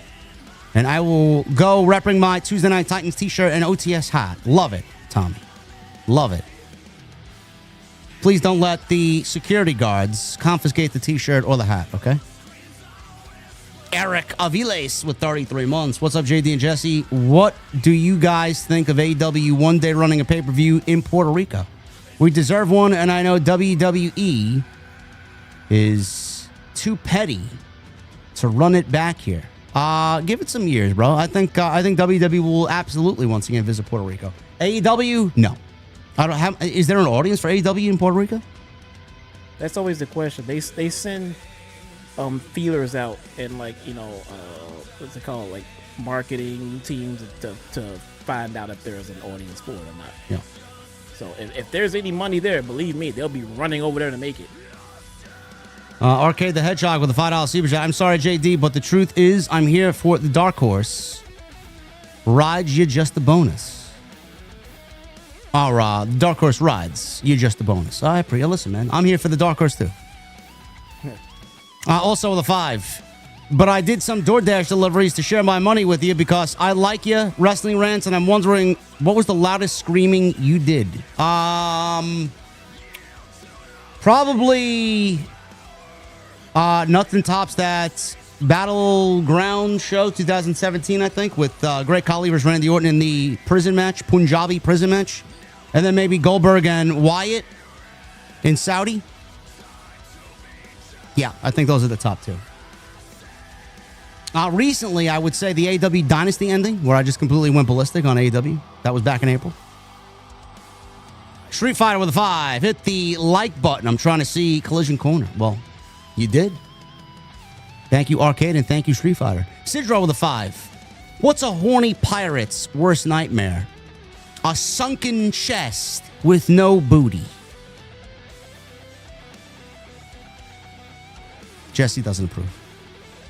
What do Titanic and The Sixth Sense have in common? Icy dead people.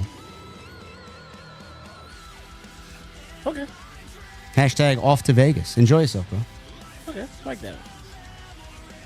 Riley Acree with a $4.99. Damn, Jay Uso got more respect as world champion. At least he main evented Raw defending the title against Gunther. Yes, he did. Yes, he did. I guess Tony doesn't think too highly of his world championship. Sidro with a 5. Why did the former FEMA director, Michael Brown, criticize Obama for responding to Hurricane Sandy too quickly? Because women don't like premature evacuation.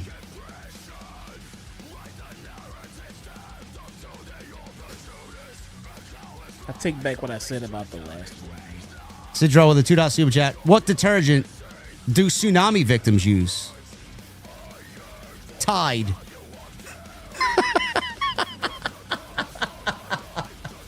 Oh, that was better than the last one. Street Fighter with a 5. MJF is not out of high school yet. Huh? Oh, Hurt Syndicate. Oh, okay. He's not out of Hurt Syndicate yet. Only 2/3 thumbs down. MVP still has to vote. Well, maybe that's what we get next week, bro. Who knows? Triple M, thank you, brother. $2 super chat. Fucking beast with 400 light. I don't know. You know, it doesn't matter what happens. You guys just don't take anything that... I remember last week I was like, hey, he's out of the Hurt Syndicate. No, not yet. So this week they say, you're out of the Hurt Syndicate. And then somebody's in the super chat, hey, he's not out yet. Well, last week he wasn't. This week he's more out than he was last week. Joey Taylor with a $5 super chat. JD Jesse, with all due respect, what did Hulk Hogan contribute to AEW besides supposedly taking shots at the company when it first started in 2019? I don't know. What did he say? I didn't hear about that. I didn't hear about that. Not saying that he didn't say it. I just don't remember hearing about it. Well, he said something, and then TK like blasted back with. Well, he banned him. He banned him and his wife Linda. Yeah, right? yeah. I don't know what Hogan said. I don't remember what he said though. Bodie McBoatface with a $10 super chat. AEW does everything they can to be the alternative, and sometimes it's to their detriment. Zero excuse to have Mox versus Page, middle of the show. WWE is not perfect, but AEW could definitely use guidance. Yeah? Well put. Yes. Jay Barker with a $10 super chat. Speaking of Guantanamo Bay, where is Deonna Purrazzo on AEW TV? Bro, she is buried underneath Guantanamo Bay. That's where she is. Bro, I had someone in my chat today said they ran into Deonna Purrazzo tonight at the store, and he sent me a picture he took with her. She was at the store in Florida. She's not even in Chicago. She's not even in Chicago, huh? No. He ran into her at the fucking store in Florida. Right? Huh. Jason Barker ran into Deonna Purrazzo at the store in Florida. Get out of here. No. Look at that. Did you ask her if she watches Off the Script? I don't know. All right, Jason, are you here? I don't know. Yeah, there he is. Yeah, he said he did. What'd she say? Nah, that guy's an asshole. Fuck him. He ran into her at the goddamn store. She's not even in Chicago, bro. Where, in Orlando? Is that Orlando? Right? I'm assuming it's Orlando. No. It was somewhere else in Florida. It wasn't Orlando though. But it bro, and somebody said, well, if she's not booked, why would she be here? Because injuries happen, because impromptu shit happens, plans change. But this tells me no matter what happens, he's never gonna put her on TV. He said he had your hat on. Oh, I didn't see that in the picture. I wasn't looking close enough. I was just looking at you and her. He does have your hat on. St. Augustine. Yes, look at that. There you go. He does have your hat on. That's right. We love Deanna. Why is she not? Oh my God. She's not even in Chicago. St. Augustine. What is she doing in St. Augustine? She going ghost hunting? I heard St. Augustine's very haunted. Maybe I don't know. Big Haas with a $5 super chat. I heard Statlander's deal is up late in the year and Hater's deal is up next year. They have to dip right away. Ask Jesse about that shit Statlander promo. Oh my God, it was so bad. It was so bad. She cut a promo. I love Stat. I want to see them do more with Stat. I don't think it needs to be with a microphone. No, probably not. No. Probably not. Thank you, Big Haas. Bodie McBoatface with a $10 super chat. I'm sorry, Jesse, but I completely disagree with you about Hulk Hogan. As an individual, you are 100% correct. Don't say anything if you don't want. A wrestling promotion in the United States not mentioning looks like shit. Fair. They've been called shit before, but I mean, that's to each his own. If you get a wrestling company and someone dies, then feel obligated to post something in, So on you guys. Mr. Premium 2002 with a $4.99. Plain and simple. It's my birthday. Was there a wrestling show on tonight? Good evening to you both. Thank you. Yes, there was, unfortunately. She was at Buck Seas. What the fuck is Buck Seas? I guess it's a Florida thing. I guess so. Is that the guy with is that the store with the beaver on it? Probably. Let's see. And Major with a $1.99. Should AEW acknowledge Vince when he passes? Yes, they should. They should. Everybody's going to acknowledge Vince. Anyway, guys, I'm getting out of here. I'm hopping on Destiny 2. The beaver. Yes, the beaver. Look at that. I knew it. What was she buying? I don't know. What was she buying? Guys, thank you for a gas station. Okay. Thank you for a great stream, guys. I appreciate it. We were here a little bit longer than we wanted, but it's always a good time on Wednesday nights. Thank you very much. Thank you for the super chat love. Thank you for the likes. Thank you for the engagement. We will see you back here Friday night. Friday Night SmackDown. Go home show for SummerSlam. I will be here live 2 nights SummerSlam, Saturday, Sunday, reviewing the show after the show's come to a conclusion. Jesse will be live reacting to it. So make sure you guys stay zoned in on everything happening this weekend. Thank you guys again. Follow me on social media at JDfromNY206. Twitter, Instagram, TikTok, Cameo. Chi-Town Smart is where you can follow Jesse on X. And please go subscribe to his YouTube channel and go check out all the content on the channel. Last night we were live with episode 105 of TNT. And Monday night we were live covering the Go Home show for Monday Night Raw. Until tomorrow, I should have some extra for you. And then Friday live for SmackDown. I'll see you guys then. SummerSlam weekend is here. Let's do it, man. Biggest party of the summer. Summer Scam!